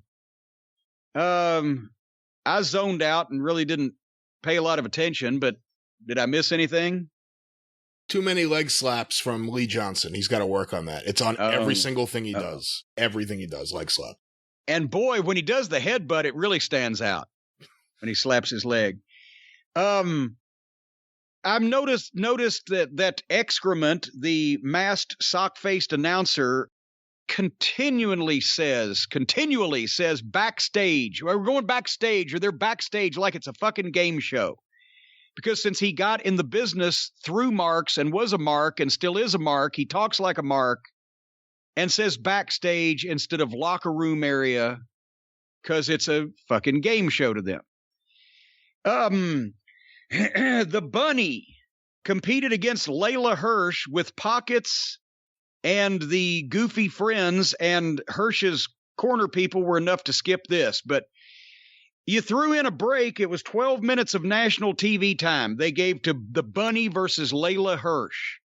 And then Camille, the NWA women's champion, is there, and she got in the ring in heels, and she's 6 feet tall anyway, and Layla Hirsch is 4'10", so this looked ridiculous. And the poor NWA, they traded Thunder Rosa for Camille. I met Camille. She's a nice woman. her promos are robotic, and she's a bodybuilder with big tits, but I haven't seen a goddamn match that I would write home about. And now they're going to put her in the ring with this girl that's a foot and a half shorter than she is. This is going to be interesting. All righty. They're spending a lot of time promoting other promotions on AEW TV. Do you think any of this is the Vince McMahon All-American Wrestling strategy? No, I think it's let's take advantage of this fucking billionaire goof who marks out for having multiple promotions represented on his television show so we can get some publicity out of it because none of us have a national TV show of our own thing. That's what I think it is. And we'll talk about that here in a second. Cody versus Malachi Black. I think I like Malachi Jones better for a name, but nevertheless, sounds like an old Western sidekick. Well, there's old Malachi Jones. Everybody was talking about this and what happened. I'm not sure that I see how Paul Lee thought that this was the guy to beat Brock Lesnar or that he was going to sell Vince McMahon on that. And he didn't, which is why they went with Drew McIntyre. But in this environment, he looks like a badass. And he's big enough because everybody else is so small, and he's got all the tattoos and the weird eye and a different style of working. So he's different and he stands out. I thought that they'd almost shit the bed when Cody went to the top rope and Malachi jumped up and kicked him. And Cody paused for the 2 seconds and then sprang off the top and went through the table. It was almost a fucking dive like into a pool. Cody threw himself through the table. Yes. And I mean, after a hesitation. And then he milks the count out and crawls in to beat the count. And Malachi Black hits his kick, which was nice looking and fairly close, and put his foot on his chest 1, 2, 3 and pins Cody. And then leaves so that then Cody can do the emoting. He does the promo where he's selling and he's down and he's defeated. And by the way, I have to commend AEW's medical team. You saw the condition Cody was in, throwing a child's crutch into the ring. Brilliant move I never would have thought of to help this victim. Great job. Well, that's the thing. There's Tony Schiavone in the ring and there's Cody selling. And Tony hands him a fucking crutch for a midget. The crutch was no more than 3 feet tall and it looked like a toy. And he's obviously, he was trying to lean on it and figure out how to, because it's been handed to him on live TV and then he put it in the corner. And of course it was supposed to be used later on, but I'm sure they envisioned an actual crutch and not, you know, what Tiny Tim hobbled to the Christmas tree with on Saturday or on Christmas morning. And and then explain the line to me. He said, Cody said to Tony, all I wanted to do was win the title they took away from my daddy in the garden. I don't know what garden he's speaking of. And I can't imagine what title he's speaking of. His father, of course, wrestled Billy Graham for the title several times in 1977, 78. And then I don't think he ever got another title shot in the garden. But it's a great babyface line. All I wanted to do was win the title they took away from my daddy in the garden. I can hear Dusty saying it, but nobody ever took the title away from Dusty in the garden or anywhere else. Anyway, so he says that he's got the midget crutch. This promo took longer than the match. He gave a long AEW rah-rah speech and started teasing it was time to hang it up, retirement. He takes off one of his boots, and then Malachi comes in and grabs the midget crutch and whacks him over the fucking back with it and steals his boot. Nobody thought, okay, we need a crutch. Anybody got a crutch? Don't have a crutch? We got a problem. Nobody thought, hey, we got a crutch. Anybody got a crutch? We got a crutch. What's crutch look like? Is it long enough that Cody could conceivably lean on it without bending over? And so that brought an element of comedy into Malachi Black's evisceration of Cody Rhodes. But that was that show on August the 4th. That drew over 1 million people too. They're back down below 1 million until next week when their new acquisitions will probably be starting, and they'll be back through the roof again for about 4 weeks until everybody figures out that this is going to be the same old shit with them. But that was that show. Closing thoughts on that program? Well, I mean, going back to the Cody thing, again, he's been booed in recent weeks. Like I told you, I thought would happen before they went back to live shows. He's been booed. Malachi's been cheered. Malachi's clearly the cooler guy in the feud. Yeah. And Cody goes right to this fake retirement speech and litters in some stuff to make people think it could be real about fighting with the other executives and this and that. And then the Malachi, I don't know, it just felt like another Cody thing where there's an idea, and the idea may have at one point worked in classic wrestling, but it was probably applied in a completely different way, probably on more than one episode of a show. But Cody always, there's elements of old school wrestling in his stuff, but it always just kind of goes awry at some point. And then Cody gets to take another break. This happened last year with Brody Lee. It was the same time of year when he had to go film that TBS show where all of a sudden he's off TV. How many times has this been now that somebody beat Cody in less than 5 minutes, right flat in the middle, and fucking boom, and then he goes off and does a TV show that they're promoting? He just got his ass kicked, and he's so upset about it, he's gone off to do a reality show. They're promoting this. You can't even hide. It's not like they've sent him to Amarillo to work the territory for 6 weeks while he's supposed to be injured, and nobody will know. They're promoting the show on the same. Oh my God, I want to see what would happen if Cody Rhodes could work 6 weeks in a fucking row in front of those fans. I want to see what's going to happen because Cody is here and gone nonstop for the last year and a half. Since the pandemic started, since maybe right before it. He's been here and then he's gone. Then he pops back in, then he's gone. The booking's bad. The feuds are bad. I'm just telling you right now, by the way, when this reality show, roads to Cleveland or whatever it is, I'll watch one just to get a good whiff of it. But I don't watch reality TV, and I'm especially not going to watch reality TV when it's an excuse for Brandy Runnels to have a television program. I saw in the commercial, I think one of the quotes from her, I'm paraphrasing, was, we go out there and we break our necks for these people. And I'm thinking, no one's asking you to do that. No, we're asking you to stay in the back and don't do anything for the people. Let the people fend for themselves. Stay home, relax, take it easy. That's all we're asking you to do. Don't break your neck. Don't take any more bumps, ever. I'm okay with that. All right. The following week's program, AEW on August 11th, they're back to their old tricks again. The opening match, the Hardy Boys and Kenny Olivier against Dante Martin and the Seidel brothers.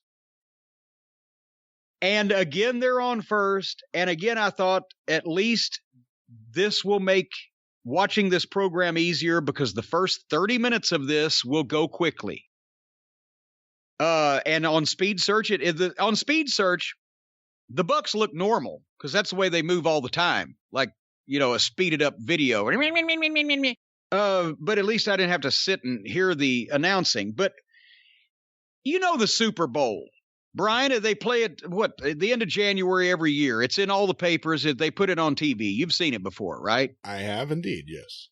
Okay, and you know that to counter-program the big TV event of the Super Bowl, you know what they have on the Animal Planet?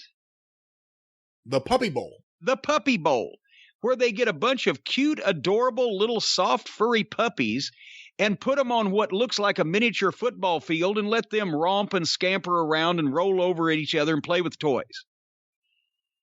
I've figured out that that's what the matches that the Hardy Boys, the Cucamonga Kids, Balding Buck and his brother Pieface, that's what they look like. They look like the puppies playing the Puppy Bowl. Interesting. You know what they do in Jacksonville when the Super Bowl is being played? I do not. Nothing.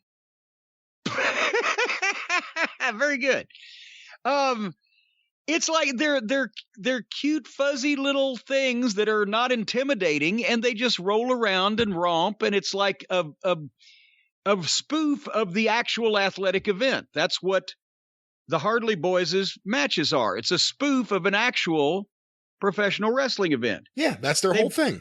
They've got the pubes glued back on their faces again, like, Cartman got gypped by Scott Tenorman. And then finally, Dante Martin, who at least they have tried to push in the past. Matt Seidel's a veteran, but they beat him like a drum, and his brother. Dante Martin has some upside, so they single him out, and they hit him with everything they've got. And somehow I think they probably sold him on, well, this will make you really strong because it takes us all these moves to beat you. Well, of course, that's counterproductive to them being top guys. It should only take them one move to beat this guy. But secondly, with hitting him with every move in the fucking book, just beat him flatter than a goddamn rug. Just flatter than a fucking rug. Twinkle Toes hit him with something, then he pulled him up, hit the one-winged fairy on him. Then they pulled him up again and put him on his knees, and all three of them hit that shitty-looking fucking knee lift while holding his hands, while the guy was on his knees and couldn't take a bump. Who told them? What wrestling veteran said to the Hardley boys, that little shitty knee thing you do looks really good for a finish. Do more of it. Who said that? None of them, because if they did, they probably would stop doing it because they don't listen to the veterans. Anyway, so it was 20 minutes in before this thing was over. Oh, wait. They're doing an in-ring promo. Don Fallis got started, but then Christian Cage's music interrupted.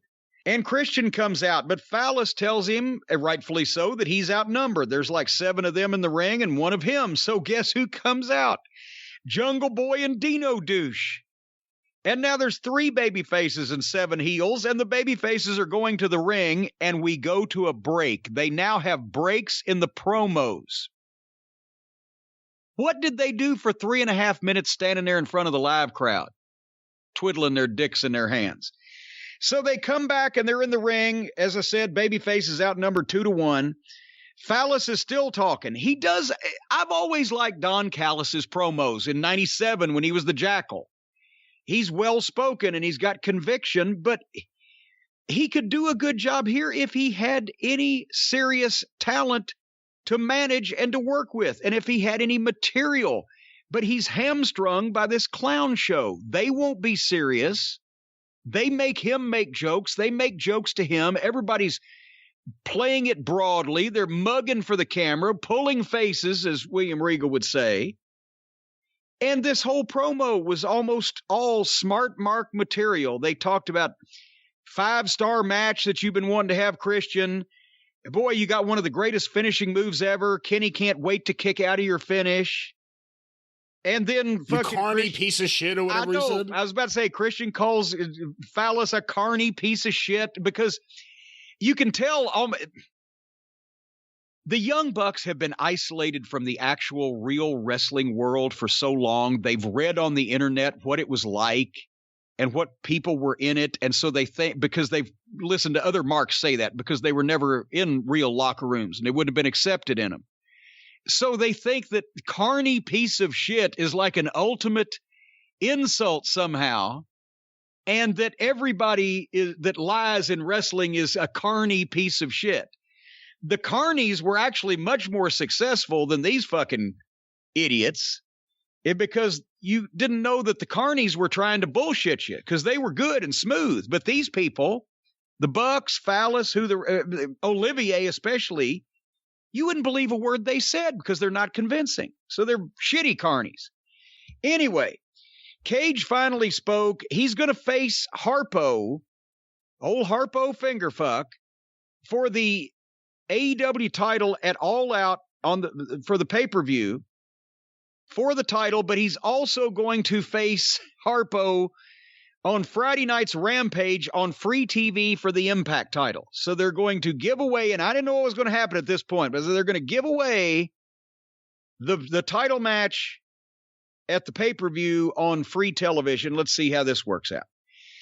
Then they start playing the music, and everybody's reacting, and then suddenly Jungle Boy says, wait, stop. I think he forgot he was supposed to say something because, he's so scared of doing promos. He's so scared. He runs, this is what he said, he runs and hides when they ask him to do promos because it's not his thing. Never has a guy had more charisma and more potential and done more by himself to sabotage all of that than Jungle Boy. He can't get out of his own way. So if he speaks, started the promo over again to say something about the next week, the tag match, for the title, it's going to be him and Dino Douche against the Hardley Boys. So he got that in. And then they start the music again, and then Twinkle Toes says, wait, stop the music. Because they were singing Tarzan Boy. Oh, are you saying oh or no? And the people said, oh, we're saying fuck you. And then they started the music. We're 30 minutes into this 2-hour program, and these motherfuckers are the only thing we've seen. So comment on that before we move forward. Few things. One, very impressed with Dante Martin. Unfortunately, I think it was counterproductive with him being pinned in the end after getting beat up by all of them. And I understand, I agree with what you said, how they probably would have sold it to him, although at this stage of his career, probably don't have to sell it to him, just tell him what to do. No, they were teaching him incorrect information. They were teaching him what they wanted him to learn to benefit them, rather than teaching him what he should know to benefit himself, which is, if they're going to beat him at all, they should hit him with a finish and beat him, boom, 1, 2, 3, instead of pulling him up, hitting him with 17 more things, and just beating a dead rug. He is so impressive. And he stands out in a promotion filled with guys who do high-flying stuff that I would not have beaten him here. And I know that's why they put him in the match, was to profile him, but man, I would not have beaten him. He got exactly. He got the crowd into it. He looked so impressive in there. So I'll say that. The other thing I'll say, and you and I will... So either Seidel could have flipped a coin and everybody would have been fine, because they're at where they are going to be. But this kid has an upside, so they... just beat him just down into powder. And I don't want some Red Velvet shit where a year later he comes and he's like, you beat me a year ago, but I was just starting out and now I'm ready. Like, no, we can't do that again.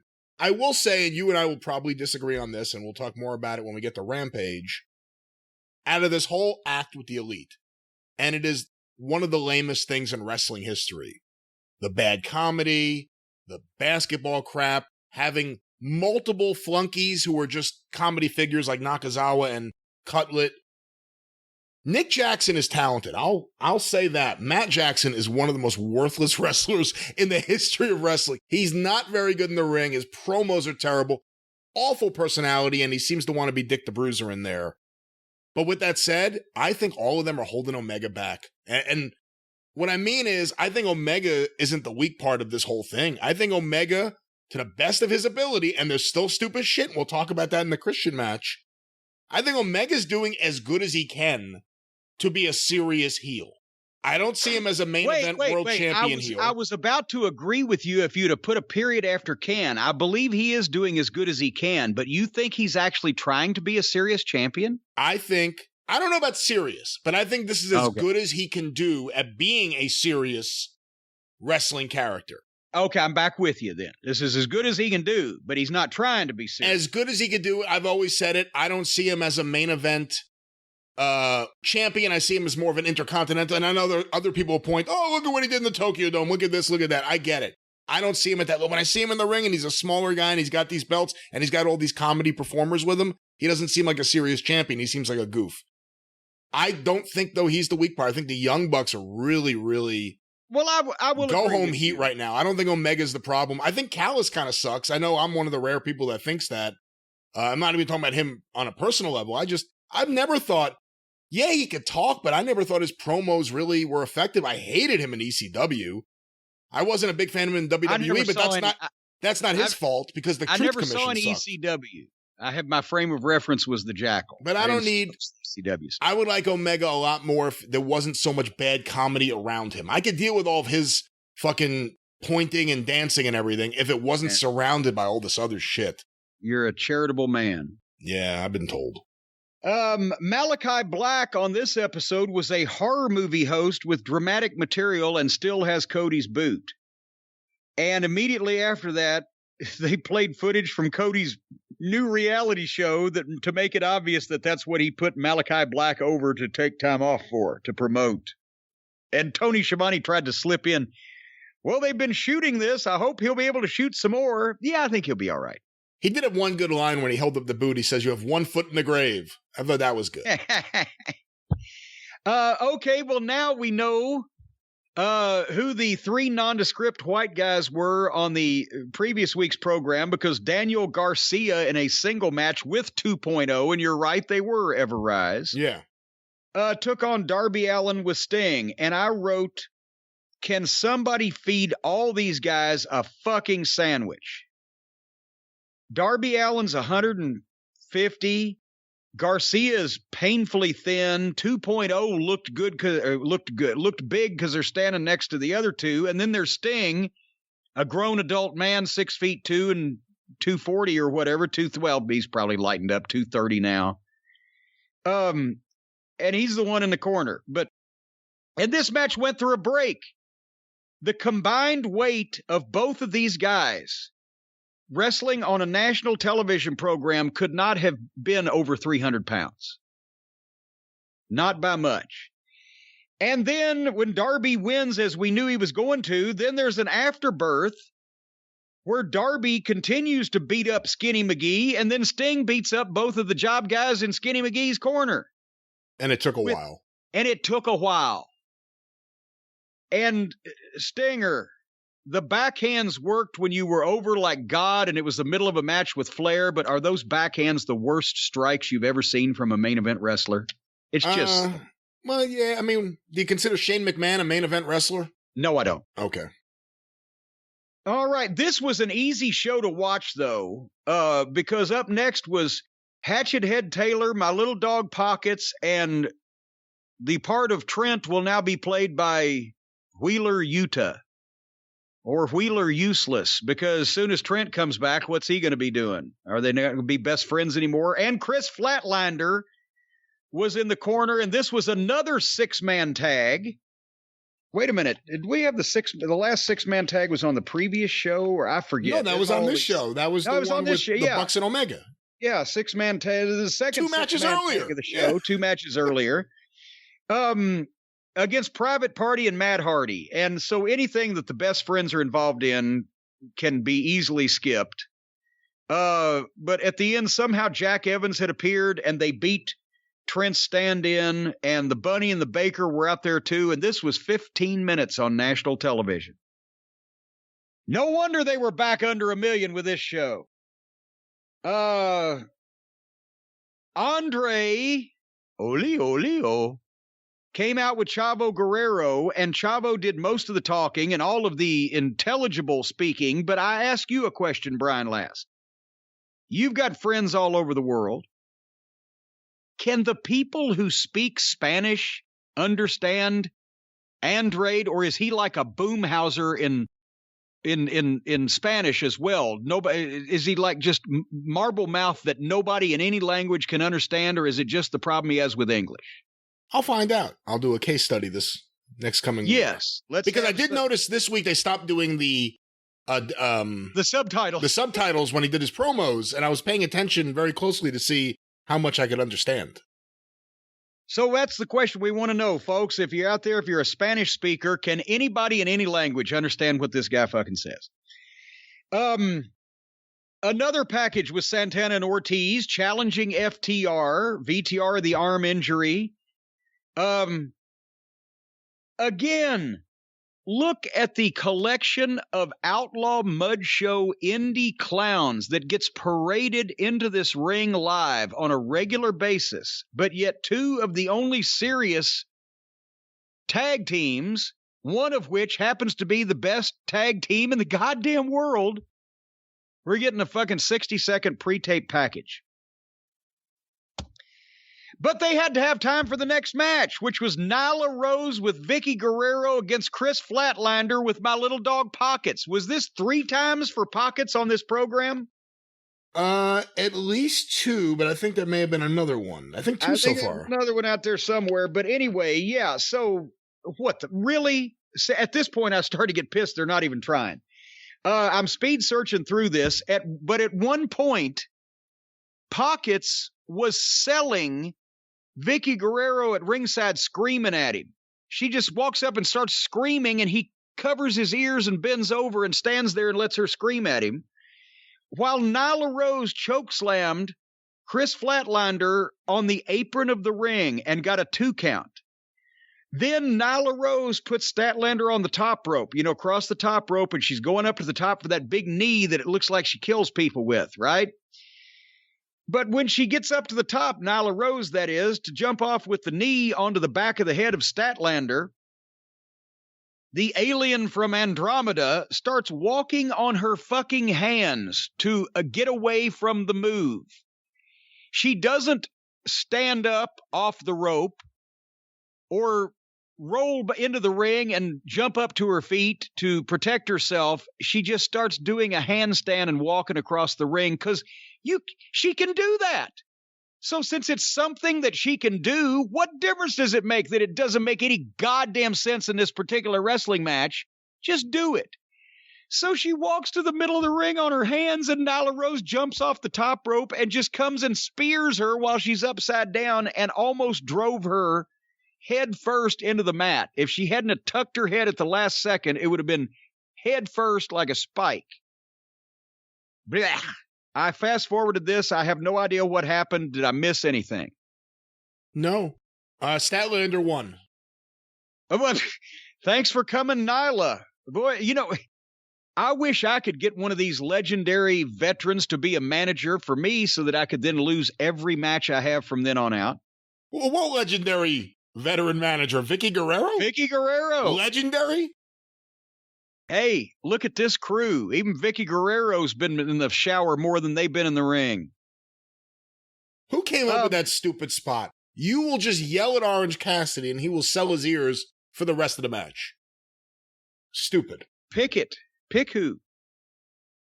Anybody could have done that because they all think the same way. The Hardley Boys were up next backstage with Brandon Cutlet, and they're trying to shoot baskets. But here comes Dino Douche and Jungle Boy in. Dino Douche blocks one of their shots, knocks one of the Hardley Boys on his ass, and then makes a shot. And then they walk off. So now they're doing comedy skits to promote a joke match for TV next week. So it's good to see that they're really buckling down and trying to improve the ratings. They did a package on Red Velvet. She's back by unpopular demand. I like her. Well, out of all the women there, she's the one who always works hard, gets fired up, does an okay promo. I like Red Velvet. Well, now that she's a heel, you shouldn't. Well, I think she was only a heel for these 2 episodes. We'll see. We'll get to that. But what the fuck? Jesus Christ. So Tony Schiavone's in the ring. Is he coloring his hair now? Didn't he used to have some gray? Whoever told him he should put diamond earrings in his ear, I know it deserves to be beaten with a stick. I'm trying to reconcile Tony Schiavone wearing earrings to begin with. But Tony, you're same age I am. You were gray on TV. I've seen it. So what the fuck? Just live with it. Everybody knows how old you are. Good heavens. Anyway, he introduced Dr. Britt Baker, who got the pop of the fucking night because it's her hometown. They're in Pittsburgh. She's the most over person on the show. She looks great. She had great gear. I was disappointed Reba wasn't with her on this one. But they were plugging Friday versus Red Velvet. So they put a babyface against Britt Baker in her hometown. She's had matches against heels everywhere else when it was just taking heat off of Britt Baker because she was supposed to be a heel. But now that the people have realized that of all these fucking amateur hour nitwits, she's actually one of the bright spots and they've started cheering her. They don't put her against a heel. They put her against a babyface. Amazing job by Tony here. I got to give him a lot of credit. Taking the Bret Hart baby-facing Canada heel in America thing and applying it to Britt Baker in Pittsburgh. Fantastic job. Yeah. So this was the best promo that I've heard on this show in a while. But then Red Velvet hits the ring and instantly the people are booing the shit out of her. She switches heel because she attacks Britt Baker from behind. She's a fucking babyface. She was the partner, the designated brandy surrogate of Cody against Shaquille O'Neal. She's supposed to be this fucking likable girl, but she jumps the heel champion from behind in the heel champion's hometown, kicks the shit out of her, And by the way, the referees are there instantly. Remember, we've talked about this. Sometimes they come out, especially when it's girls fighting or somebody has uttered a bad word. But when somebody's got a goddamn extension rod shoving it up somebody's ass until it comes out their fucking throat and taking a chainsaw to them, shit, we can't go out there. Nothing to see there. Anyway, the referees pulled them apart and actually pulled them apart. And they stopped fighting. And they stood there looking at each other with mean looks on their faces to go to the break. When is the last time you saw a pull apart actually be successful? It's been a while. I can't think of the last time we saw people run out there to pull people apart. So the first successful pull apart in wrestling history happened on live TV.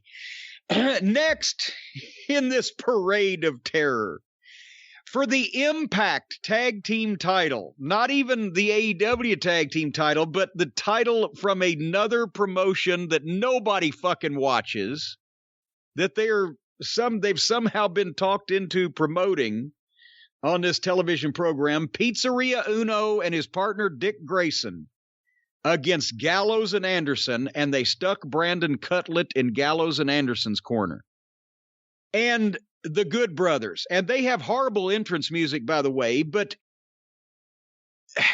the baby faces, again, jump-started this with a dive over the top rope.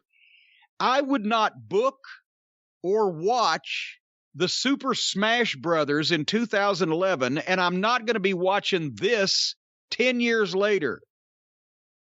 Old fat Uno ought to be called Trio. He's especially embarrassing. And seriously? So did I miss anything here? Because I'm waiting for a goddamn legitimate fucking match that deserves to be on national television.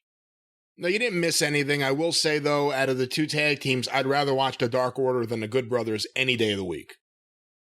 Well, I'd rather have my left testicle shatter into 7 pieces instead of my right one. They did a package on Camille and Layla Hirsch again. Boy. And here you got, I know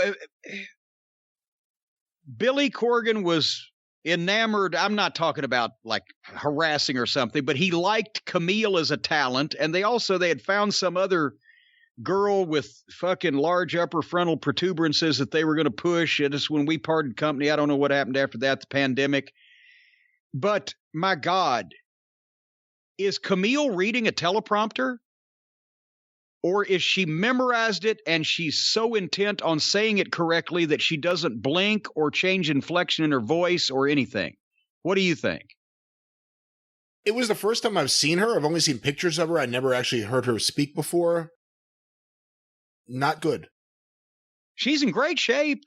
I'm talking about the speaking. No, I'm just saying I'm trying to be positive. She's in great shape. Yeah, by the way, you want to put her against someone who looks like they can maybe be able to do something? Forget Layla Hirsch. Jade Cargill. Where's she? Where's Jade? The one who looks like a superstar who's as big as Camille. Well, not as big, but tall. Yeah. Where's Jade? Well, she's doing a sponsorship at the Four Seasons Landscaping shop or that was the Toronto Four Seasons. Because she's that bitch, ... who gets paid and never does anything on TV. Yes. Maybe Shaq will come back. Anyway, the next segment, thank God we're almost there. We've only got one thing to go after this, but the next segment, I almost skipped Jericho and Wardlow after I saw this. I said, I can't watch this shit anymore. This was the worst thing they've ever done because it was needless. It was a poor idea at the start and it was horribly performed and it made their entire organization look like shit. QT Marshall and that Aaron Solo and Comarato were there, but not a Go-Go because he's gone. A Go-Go's gone back to England. They never even mentioned Solo's name at the start. We were just supposed to know. But they're in the ring with Tony Schiavone. And instead of QT apologizing for whatever the fuck, he demands an apology from Tony Schiavone. And then, suddenly, old Comarato, the caveman, is outside on the floor and grabs some nebbish from the front row and throws him in the ring, and turns out it's Tony Schiavone's son, who looks 35 years old, has a long dark beard, is dressed in a nondescript fashion, maybe 5'9". We've never seen him. We've never heard him mentioned. He just happens to be sitting front row right now, and QT offhand says he's training to be a wrestler. And they beat up Tony Schiavone's almost middle-aged son. He had 5 kids when we lived in Charlotte in the 80s, so this kid's got to be 35 years old. They beat up the announcer's son in front of the announcer. They hold the announcer, Tony Schiavone, to watch that. No referees, no security comes out. The announcers nobody gets up from the desk. A policeman is not called. They're just beating up the fucking announcer's son that we've never knew existed until this exact second, and who looks like a man that could take care of himself against these guys, but how are we getting sympathy? It's not like they're beating up little fucking Tiny Tim with a bad leg, and he's 9, and he's small for his age. It's a fucking guy with a beard. Looks like he rode in on a fucking Harley. But suddenly, music starts playing, and here comes formerly the Big Show, now Paul White, walking slowly to the ring. Not in any hurry to save this young man. No, and did you hear his music? I actually wasn't listening. I was so disgusted. What was the music? Well, we need something that sounds like that old song we can't use. Oh, my So we God. got something similar. Yeah, that's what it is. Yeah, awful. So anyway, when he gets to the ring, Tony Schiavone is still in the ring on his knees, comforting his son 3 feet away from the heels that were just beating his son up. His son is sitting on the apron, not selling, just kind of like bewildered, sitting on the apron while he's comforted by his father. And Big Show chokeslam Solo. And the rest of the heels leave, and it's all over. And by the time that we see that, Tony's son's back on his feet, standing on the apron, leaning on the top rope like, well, geez, what just went on? Is that what this wrestling business is all about? This was the phoniest, fakest, stupidest, most illogical. This could never happen in a million years. It wasn't laid out right. It wasn't executed properly. It was stupid to do it with a fucking underneath guy like QT and Solo. This is something that the biggest heel in the company might get some heat off of doing, beating up the announcer's son, but not if the announcer's son is a 35-year-old bearded fuck wearing his fucking baseball cap on backwards like a goof. Who was the sympathetic figure in this? Tony Schiavone for standing there instead of running away? Yes. So I didn't want to watch anything else, but Jericho and Wardlow was coming up, so I wrote this. I'm done with this fucking show. I'm going to skip ahead to see how they bury Wardlow. As I was fast-forwarding, I saw the spot where people were talking about it on Twitter this past week, where Jericho got power-bombed by Wardlow, and the impact of the move was such that he had to pull his drawstring of his trunks out and retie it right on camera in front of everybody. And then Jericho got the walls of Jericho. MJF reached in and gouged his eyes. MJF got ejected from ringside, but Jericho, while that was going on, got his bat and hit a phony-looking bat shot where he didn't hit the man with a baseball bat. He took the bat like a stick in both hands and cupped the end of it and tried to make it look like he was hitting Wardlow in the forehead with the end of the bat that was covered by his fucking hand. If you can't use a fucking baseball bat like Bullet Bob Armstrong or some of those guys, don't use a baseball bat. And then after the phony-looking bat shot, he hit the Judas effect on Wardlow and actually, legitimately, not in a working fashion, stumbled and fell backwards over on top of Wardlow and then pinned him 1, 2, 3. But then it couldn't be over. There's an afterbirth. Spears comes out, attacks Jericho. Sammy Guevara saves him. Wardlow gloms Sammy. MJF gets the armbar on Jericho's bad arm. Jake Hager hits. The heels run. MJF gets the microphone and says next week it'll be MJF versus Jericho. Remember, the second week was a death match where you have a chance of bleeding out, right? And then you got to hit a move off the top rope, and then you've got to have a match against my bodyguard, and now he has to wrestle MJF, but Jericho can't have entrance music, and he can't use his Judas elbow. That's next week. And I will just put the period on this one with my boy, what have they done to my boy? MJF 2 years ago was the freshest, best, most convincing heel, incredible orator, great promo. They've been booking him for 2 years. And in between the fucking song and dance routines and the dinner theater and the bad comedy and getting his head flushed in a toilet for real and everything, he is totally unbelievable as a threat. He never succeeds. His men never succeed. He never wins anything. His group is foolish and feckless and second-rate.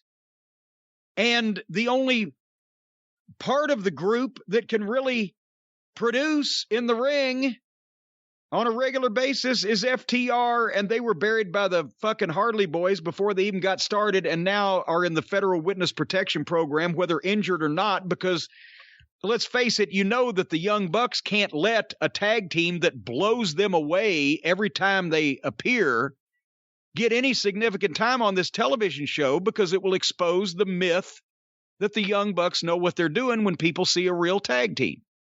So FTR have had 5 or 6 matches on TV all year, and the Young Bucks are doing 30 to 40-minute matches on these shows, starting out the show, killing the crowd for some of the other matches. But besides that, go back to the whole start. The whole start was people are saying FTR is the best tag team in the world. Some people say the Young Bucks are the best tag team in the world. Let's get them both in the same place at the same time and have this epic rivalry to settle the score. And they bring them in and they get somebody else to pay for them so that they can fucking beat them in the first match and they never touch again.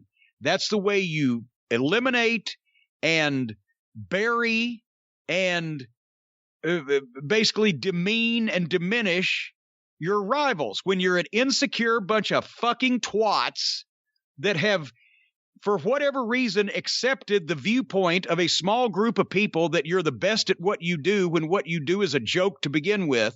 You don't want anybody out there doing the shit for real better than you to prove anybody else's point. So you buy them and you bury them. Ronan Farrow wrote a fucking book about it. Catch and kill. Pay for them, bury it. That's what they've done with FTR. I'm sincerely hoping that when Cash feels better, that he and Dax can have as few matches for as most money as possible out of this fucking company and then go hide in North Carolina in the woods somewhere, because their wrestling fucking careers are coming to an end. They're never going to be seen again. Anyway, closing thoughts on that program. Let's move ahead to Rampage. I will say, no closing thoughts. I covered most of my thoughts. I enjoyed Rampage a whole lot more than AEW Dynamite. You've never been a booker, have you? No. Only for my G.I. Joe Wrestling Federation, which that's drew 100,000 people to Long Beach, New York. That's why you enjoyed it. I'm not even going to... The opening match on the debut of Friday Night Rampage, which, by the way, has a 4-man announce booth. Excrement, Sockface, is the play-by-play guy. And then there's Mark Henry and Taz and Jericho. 4 announcers, and Jericho is screaming like a maniac at the top of his lungs, like a madman through the whole show. We know that Taz is a very good color guy. We know that Excrement is a mark in his basement. Mark Henry sounded conversational and mostly stayed out of it and just jumped in every once in a while with something, and Jericho's screaming his head off. There's no anchor here. There's no Jim Ross. There's no Tony Schiavone. There's no straight guy. If your play-by-play straight guy is a former outlaw wrestler who nobody has ever heard of wearing a fucking fake lucha mask, then you don't have a straight guy. And again, I blame him and his fucking ego and whoever allowed this to happen for him not being a fucking straight guy announcer. They could have made him an announcer. We said this at the start of the program 2 years ago. They could have made him an announcer. He knows the names of all these goofy moves they do. And in a suit with a face, he might not look so fucking stupid. But because he and his friends who got him the job are convinced that everybody knows that he was a wrestler who used to wrestle 15 years ago in a barn in Cucamonga, that he should be on national television with that mask and that stupid name and make the whole show look like a fucking clown show. So that's our announcers. We got 4 gimmicks and no fucking straight guy. And the first match is for the Impact title that we mentioned before, Christian Cage against Twinkle Toes, a 30-minute time limit. I wrote, thank God. I figured they'd go through. Here's the thing. I'm going to do this real quick. You can't make me like Kenny Olivier. I don't care what you do, because he wrestled the fucking sex toy. He wrestled the 9-year-old kid. He had the match dressed up as a fucking princess with a wig on. He fucking sticks his fingers up naked men's asses in the ring. He does all the comedy shit. Fuck him. I don't have any goddamn use for him, and we would never have anything to talk about. And he's a goddamn clown show goof and self-trained. But I figure, okay, with Christian Cage, he's a pro. He can probably do the best of anybody to get a match out of this fucking asswipe. I'm going to try again to just look at this like this is a wrestler I've never seen before, wrestling Christian Cage. What is the attraction? What does he do right? I can't unsee it. Every move he makes is an awkward, herky-jerky, haphazard gesture or movement or face or a prancing or skipping or shaking somehow. It's off-putting. Every movement is exaggerated. There's no legitimacy to the shit. When he draws back for a chop, it's like he's pantomiming shit. He's self-trained, we know that, but he's not pantomiming wrestling. He's pantomiming some video game character being a wrestler or something, because this doesn't look like wrestler movements. And then Cage would spin him around and fucking blister him with a goddamn knife-edge chop, and it would look like a man throwing it. And then Twinkle Toes would get back in with the fucking sissy dancing and the prissy prancing and the weird movements. I cannot unsee it.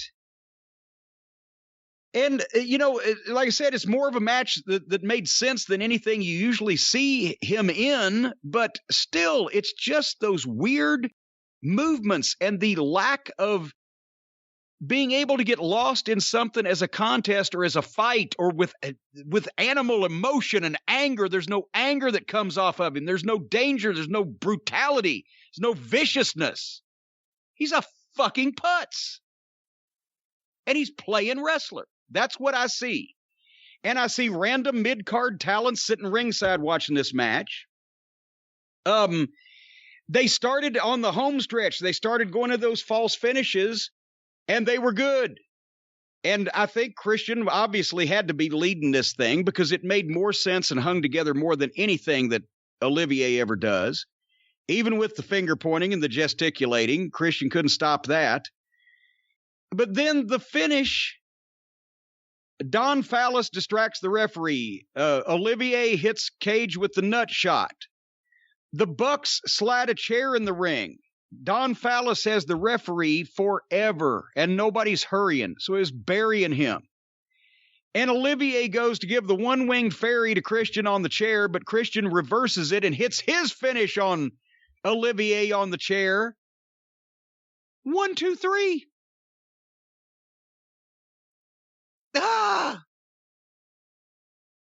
I know everybody say, well, you just spent 10 minutes going, well, how much you hate Kenny Olivier. Why don't you want to see him get beat? Because this is so fucking stupid. This guy has not done a job since they've been on the air, has he? Or was there one loss in a lights out match that didn't count? Something with Moxley? Was that when they went into the barbed wire netting? It wasn't even a real match anyway. It didn't take place in a ring. Whatever. Point is, This guy is undefeated. They're world champion. And on free TV, they just beat 1, 2, 3, their undefeated world champion on free TV for another company's belt with a 45-year-old man that's been retired for 7 years with Bryan Danielson and CM Punk on the way in. And now Twinkle Toes does a job, and it's not for Adam Page, or it's not for CM Punk, or it's not for Bryan Danielson, or it's not for anybody else in this company that he could elevate. It's for Christian, that's 45 years old. And I like Christian. This was the stupidest thing I've... And he lost somebody else's belt. So now a Mark Booker who doesn't understand anything would think, well, now people will think he might win our belt on the pay-per-view. You fucking morons. You've just devalued your champion and your title. It devalued your champion and your title for him to have some outlaw group's belt. Mexico, Japan, okay, that sounds international. Nobody gives a shit about the actual Mexican and Japanese companies, but it sounds like a guy's a big deal because he wrestles all over the world. But he's also the Impact champion, gets 2 belts? I was gobsmacked. I couldn't imagine that they would do this. They spent all that time when other people could have benefited by beating this fucking clown. And one wing fairy, constantly, never loses. Now they beat him, as I said, with a former retiree, less than a month out in front of their fucking next pay-per-view. They've beaten their world champion with 2 major stars coming in. You know they are.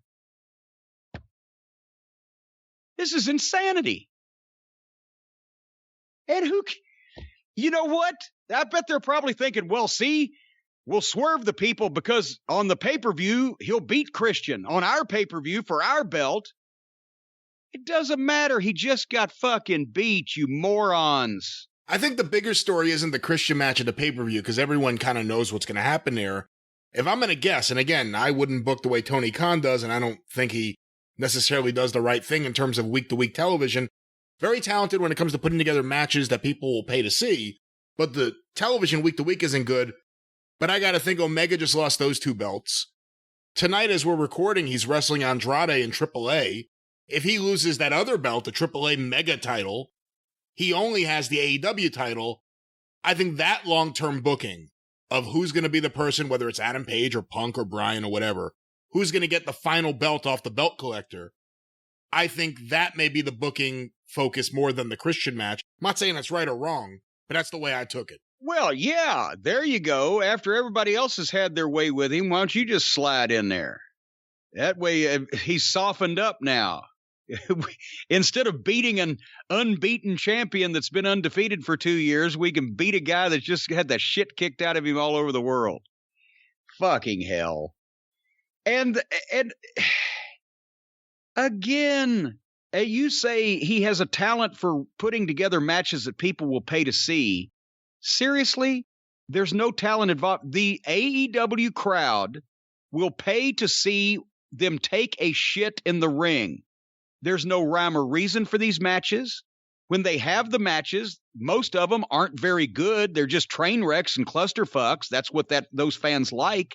But you can't tell me that the AEW fans that will spend money and actually give their time to this falderall would see a main event match and go, oh, well, shit, but now they've gone too far. I'm not going to watch that one. They're going to fucking eat the Elmer's glue and thank you for the ice cream every chance they get, because if they'll watch the shit that they've been fed up until now, they'll watch any fucking thing. But that doesn't mean that Tony Khan is talented at putting matches together that people want to pay to see. That means they have this 800,000 to 1 million people that will crawl across broken glass and scream and yell and cry to see their fucking matches for whatever reason.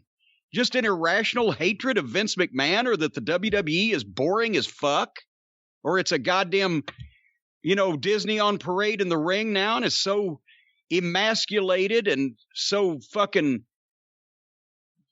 stripped and ripped of any passion and emotion itself that they're going to go over to these fucking clowns that don't know how to do this shit, but at least We get to see somebody nearly die in every match because they don't know what they're doing. Well, it's because the fans grew up in an era of cheap pops, and AEW is the ultimate cheap pop promotion, and the difference between them and WWE is, I could actually say AEW fans probably leave AEW happy more than WWE fans because it's all about catering to their cheap pops.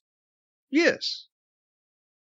And if you're... And that's their audience. And again, that's where, it's the dichotomy I always have to say. I disagree with Tony Khan's week-to-week booking. I will say I liked Rampage. We'll talk more about that in a little while. But the week-to-week booking leaves a lot to be desired. I don't think it's very good. But those fans, those transactional fans, are eating it up.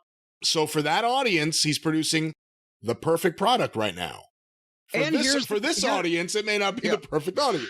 Perfect product. Here's the question. Can off of just 1 million people... Cause I can't believe that this shit will make any new fans that didn't like wrestling before. People that liked wrestling before will be more inclined not to like AEW. So people who didn't watch wrestling before, do you think people are going to watch this?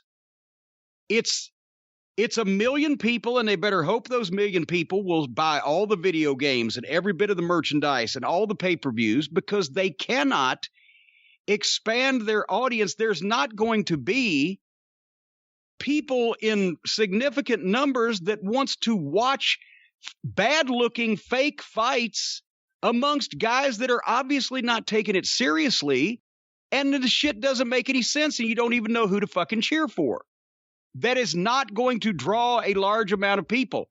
So what we've got here, as I've said before, and the reason why this is personal with me, they're catering to the fucking group, hardcore, diehard group of people that'll eat their fucking pablum, and they are basically poisoning everybody else to the wrestling business. Nobody would want to see wrestling if they were a wrestling fan after seeing this.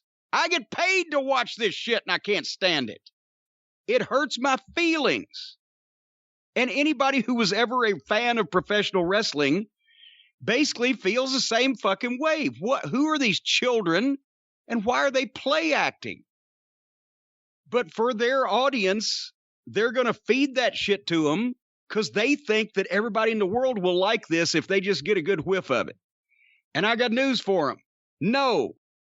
They better keep track of the ones they got because that's all they're going to fucking have. Because sensible people, I mean, even when... God damn it. When everybody found out it was a work, I said, then why are we doing this anymore? There's no reason. If you're not trying to make people believe that what you're doing is real, then there's no reason to do this. It's just, so, anyway. Okay, besides this match, you said you liked Rampage. There ain't a lot left. Did you see the TV title match between Miro and Fubar del Slow? His name was Fuego del Sol. This is the first time I believe I'm seeing him. But let me just say, I did like this for a couple of reasons. One, let me just get this out of the way. I discovered AEW is quite enjoyable 7 a.m. on a Saturday morning when you're really stoned. That just happens to be true. But the other thing is, I think 1 hour really worked well for AEW. I think 1 hour was perfect. You got less of it. Well, you know what? I mean, they had a good long match. You had the Miro match. You had 3 matches and a few segments. It was in and out. By the time it was over, I actually could have watched more. I'm glad I didn't. But it was perfect. It's been so long since we've just seen a good 1 hour wrestling show that it stands out. Everything's 2 or 3 hours now. Well, but I think that's one of the biggest things that helps Rampage. It's not the commentary.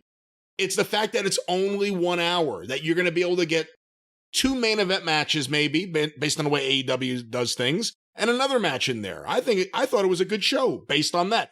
I don't agree with the booking. They have people on there I wouldn't feature. I don't like a lot of the stuff they do, but you liked it more than their normal shows because it doesn't last as long, is what you've just said. Yeah, plus I must admit I have a perverse joy in watching where their booking starts, where I think it's going to go, and how it goes from A to Z in one night. I've gotten a kick out of just seeing what the hell they're going to do. Okay, well, explain this to me. Miro, at first, he was the video game and the best man at the wedding and blah, blah, blah. Then they made him a Bulgarian monster, and he gets over whenever he has a monster match. But he still apparently, doesn't get it. And they put this fucking guy, a fake luchador, from where'd they say he was from? Mobile, Alabama? I missed that. Is that what they said? I think that's where somewhere in Alabama. Because somebody said, what kind of luchador is from Alabama? But he gets a contract if he wins the match with Miro, the TV title. He's not even, he's minute. He's microscopic. He's the same size as referee Bryce Remsburg. He's pale and fishy white. He's a fake luchador. And immediately, as soon as the match starts, Miro is bumping like a ping pong ball, and they're teasing a count out with him against a grade school kid. So after the third time that Miro got DDT'd, dropped on his head, and is bouncing and bumping for this fucking guy, I fast forwarded again, because I don't care. This is fucking ridiculous. And Miro won somehow. Fine, got his finish. They go to the break. They come back from the break, and the job guy, with Fubar del Slow, is still in the ring, and here comes Sammy Guevara and Tony Khan. Tony looked like he just dressed just straight out of bed, like he was wearing my Aunt Lola's fucking comforter. Sammy was dressed like he'd just been out back changing his oil. They come down with a fucking contract, and they give the 125-pound job guy that just lost the match in convincing fashion a contract anyway, explaining it as, well, Sammy said, you're my best friend, so I talked to Tony and you get a contract too. That was the explanation. Help me. I don't know what to do. I like the segment. Let me start by saying I think maybe the greatest... Did we have Jimmy Crockett come out and give Randy and Bill Mulkey a contract when they beat the fucking Cruel Connection? No, but to be fair, we have not seen anything they've done with this guy on any of their other shows. We don't know. I've never seen this guy before. I think the only time I saw him, isn't this the guy that we saw on Cameo? It was him and Cody together for $500. I think that's who this guy was. The Fuego del Solo? Fuego del Sol. Whatever yes. No, he's one of the paid job guys that was sitting and being a crowd, making like they were a crowd during the pandemic. I remember the mask and him being 4'2" and 62 pounds. But and I think maybe the best thing Excalibur's done on commentary. Right at the beginning of the match, he said something I didn't even remember from the Lee Johnson match. Miro has shown himself susceptible to that DDT. And that was the only move Fuego was able to hit on him. He hit it 3 times. Yeah, and I like that. If it had been a legitimate professional wrestler wrestling Miro, I'm not going to go crazy about that. I don't think this guy and some of the other people we've seen look that egregiously bad. And again, you can't even tell him from the play-by-play announcer on this show. They're both fucking stupid, pale white guys in fucking masks that nobody's ever seen before. Well, this guy at least works. If you can't tell one of the wrestlers from the announcer, you're fucked. Like I said, I actually thought this was a good segment. They explained why he'd be able to hit the one move he was able to hit. Then Miro destroyed him. I've really liked Miro ever since they got him away from Kip and Penelope. The post-match thing, again, Tony Khan on air, like I always said he would be. We're supposed to understand the Sammy Fuego relationship. They had to explain it to us because we've never seen it before. It's a nice moment to see the kid get a contract, but to your earlier point. Wait, how is it a nice moment to see a job guy get a contract on TV just because he's friends with somebody else that asked the boss after he got beat if he could go ahead and have a contract anyway? What is that, like a participation trophy? One of those things they give out these days? That's AEW. You know what? If you lost, fuck you. You're a loser. Do better next time. Get over it, Buttercup. Cheer up. AEW's it's built completely around friendships and hiring friends. That's it. That's the core of AEW. Mark Henry moderated a little deal between Britt Baker and Red Velvet, and this brings us to our main event. I like that, by the way. I like the face-to-face with Mark Henry, not narrating it, but hosting it. I thought that was all right. Yes. moderating, hosting. Moderating. But I agree that Britt Baker, because she's so over in her hometown of Pittsburgh, should have been in the main event spot. Normally, I would say a women's match main event, unless it's Charlotte and Rhea Ripley. But in this case, should have been and was in the main event spot. Why Red Velvet? Why a baby face that's been portrayed as a baby face through and through every time we've ever seen her? Suddenly, she's jumping people from behind. Suddenly, she's a fucking bitch. And Britt Baker, who's been a heel for the past, year and a half or more, after they botched her as a babyface first time around, finally she gets over. But instead of putting her against a heel in her hometown, they put her against Red Velvet and just make Red Velvet turn heel for the situation. So Britt Baker's a pretty good worker. Red Velvet is green.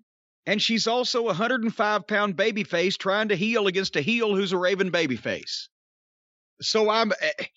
And then they gave him fucking better than 15 minutes. I felt bad for Britt Baker in her hometown having to go this long with a girl this green. It wasn't bad, but it wasn't a TV main event on a national television show. They could have done the same thing better in 7 minutes. And then the referee kicked Reba out of ringside, which the people fucking hated because they love Reba and Britt Baker. And that Red Velvet had taken off Britt Baker's glove that she does the lockjaw with, whatever. But anyway, the finishing sequence, Red Velvet hits a moonsault. She actually hit it this time, 2 count. But then Britt Baker comes out and hits a brainbuster on the knee, which looked good, got a 2 count. Then she curb stomped Red Velvet and got a 2 count. And then suddenly Red Velvet is back alive and gets Britt Baker's own lockjaw hold on her after she's been brainbustered on the knee and curb stomped. But Britt Baker gets out of that and then just turns around and locks it on Red Velvet, and the babyface, who's now the heel, taps out to the heel, who's now the babyface. But then Britt Baker, the world's most popular heel, attacks Red Velvet, the world's most hated babyface, after the match to get heat in her hometown, I guess. So Chris Flatlander, the babyface, with the butt buddies or the best friends or whatever they are, she jumps in and nails Britt Baker. And then a girl in black with a hat on hits the ring, whips the hat off like it's some big reveal, and beats up Chris Flatlander. And nobody, including me, had a fucking clue who she was in the so she didn't need to be disguised. She comes in a disguise and whips off the disguise, and everybody's like, ooh. And apparently it's a girl named Jamie Hayter. But why did they disguise someone who could jump in the ring? And it wasn't like that it wasn't like they popped the hood and it was the fabulous Moolah. Oh my God. Nobody knew who this fucking girl was.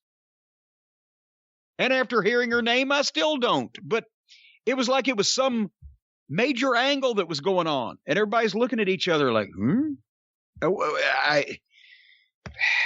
There you go. Modern wrestling. Your thoughts?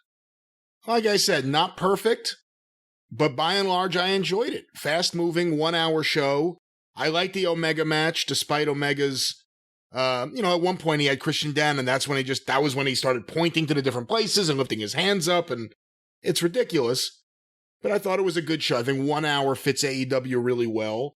What did you think of the idea? I'll see if they go for 30 minutes. What did you think of the idea? Because I guess this is going to happen again.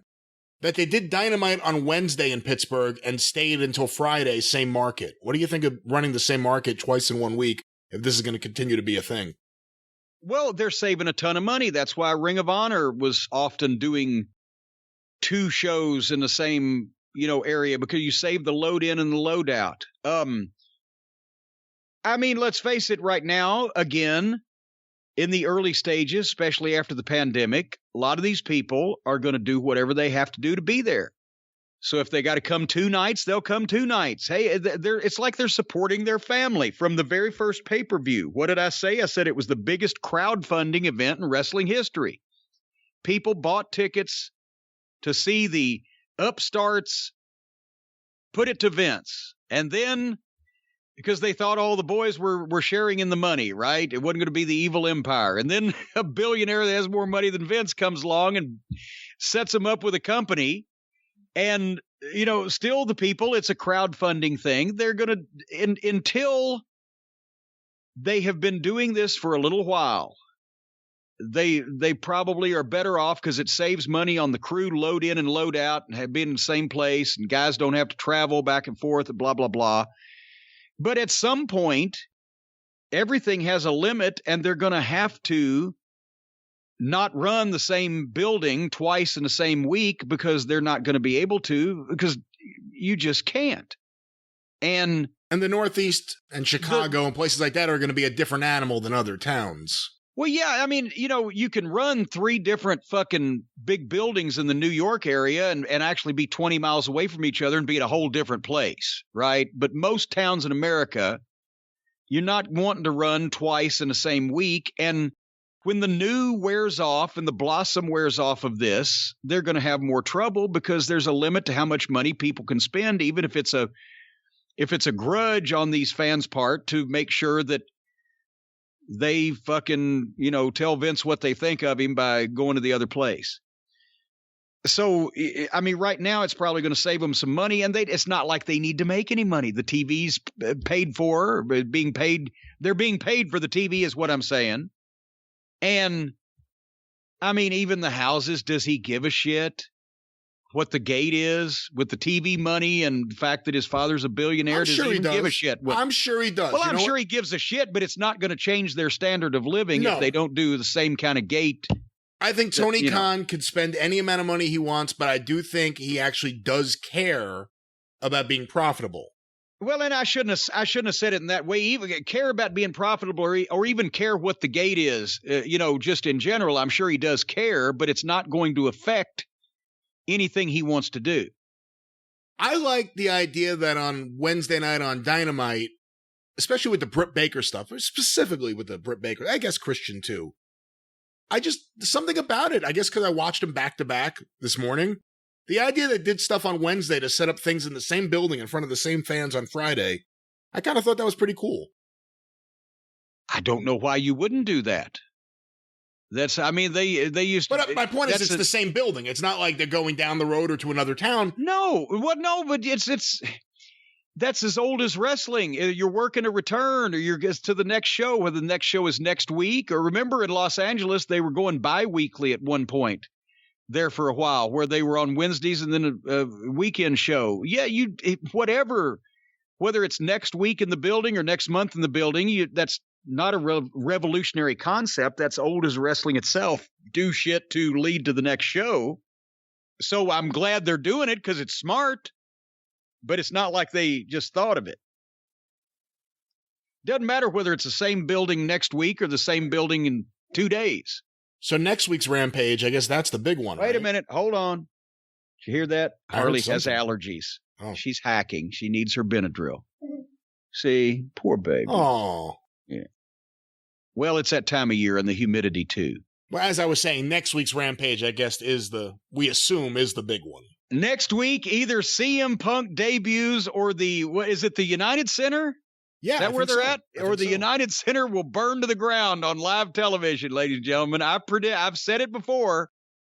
The way that they have painted themselves into a corner, we know it's a foregone conclusion because this would be the example of what I've said a million times as a joke. If so-and-so ain't there, they're going to set the seats on fire. Well, yes. CM Punk ain't the United Center in Chicago. They're going to set the fucking seats on fire. So Tony Khan is so lucky that CM Punk is not Austin Idol. Oh, here you got to sell out. Renegotiate. King, the hair's up, and, the people are going to be awfully hot. That last time with Handsome Jimmy, it didn't work out. You had could kill the territory. So I need a little extra in the envelope. Anyway, and again, and I'll just say it, I'm insane that they beat Omega on free TV when they protected him all this time just to fucking try to juice up the pay-per-view match with Christian when here comes Bryan Danielson and CM Punk, and they could have been the one to take that cherry, as they used to say back in the old days. But we're going to be here. When are we going to be here? For the drive-through this coming week, we're going to catch up on the WWE programming. It won't make me as mad because it won't be embarrassing or insulting. It'll just be boring as fuck. And for the most part. And then, well, we gave the programming updates early in the show. We got a lot to talk about over the next few weeks. That's right.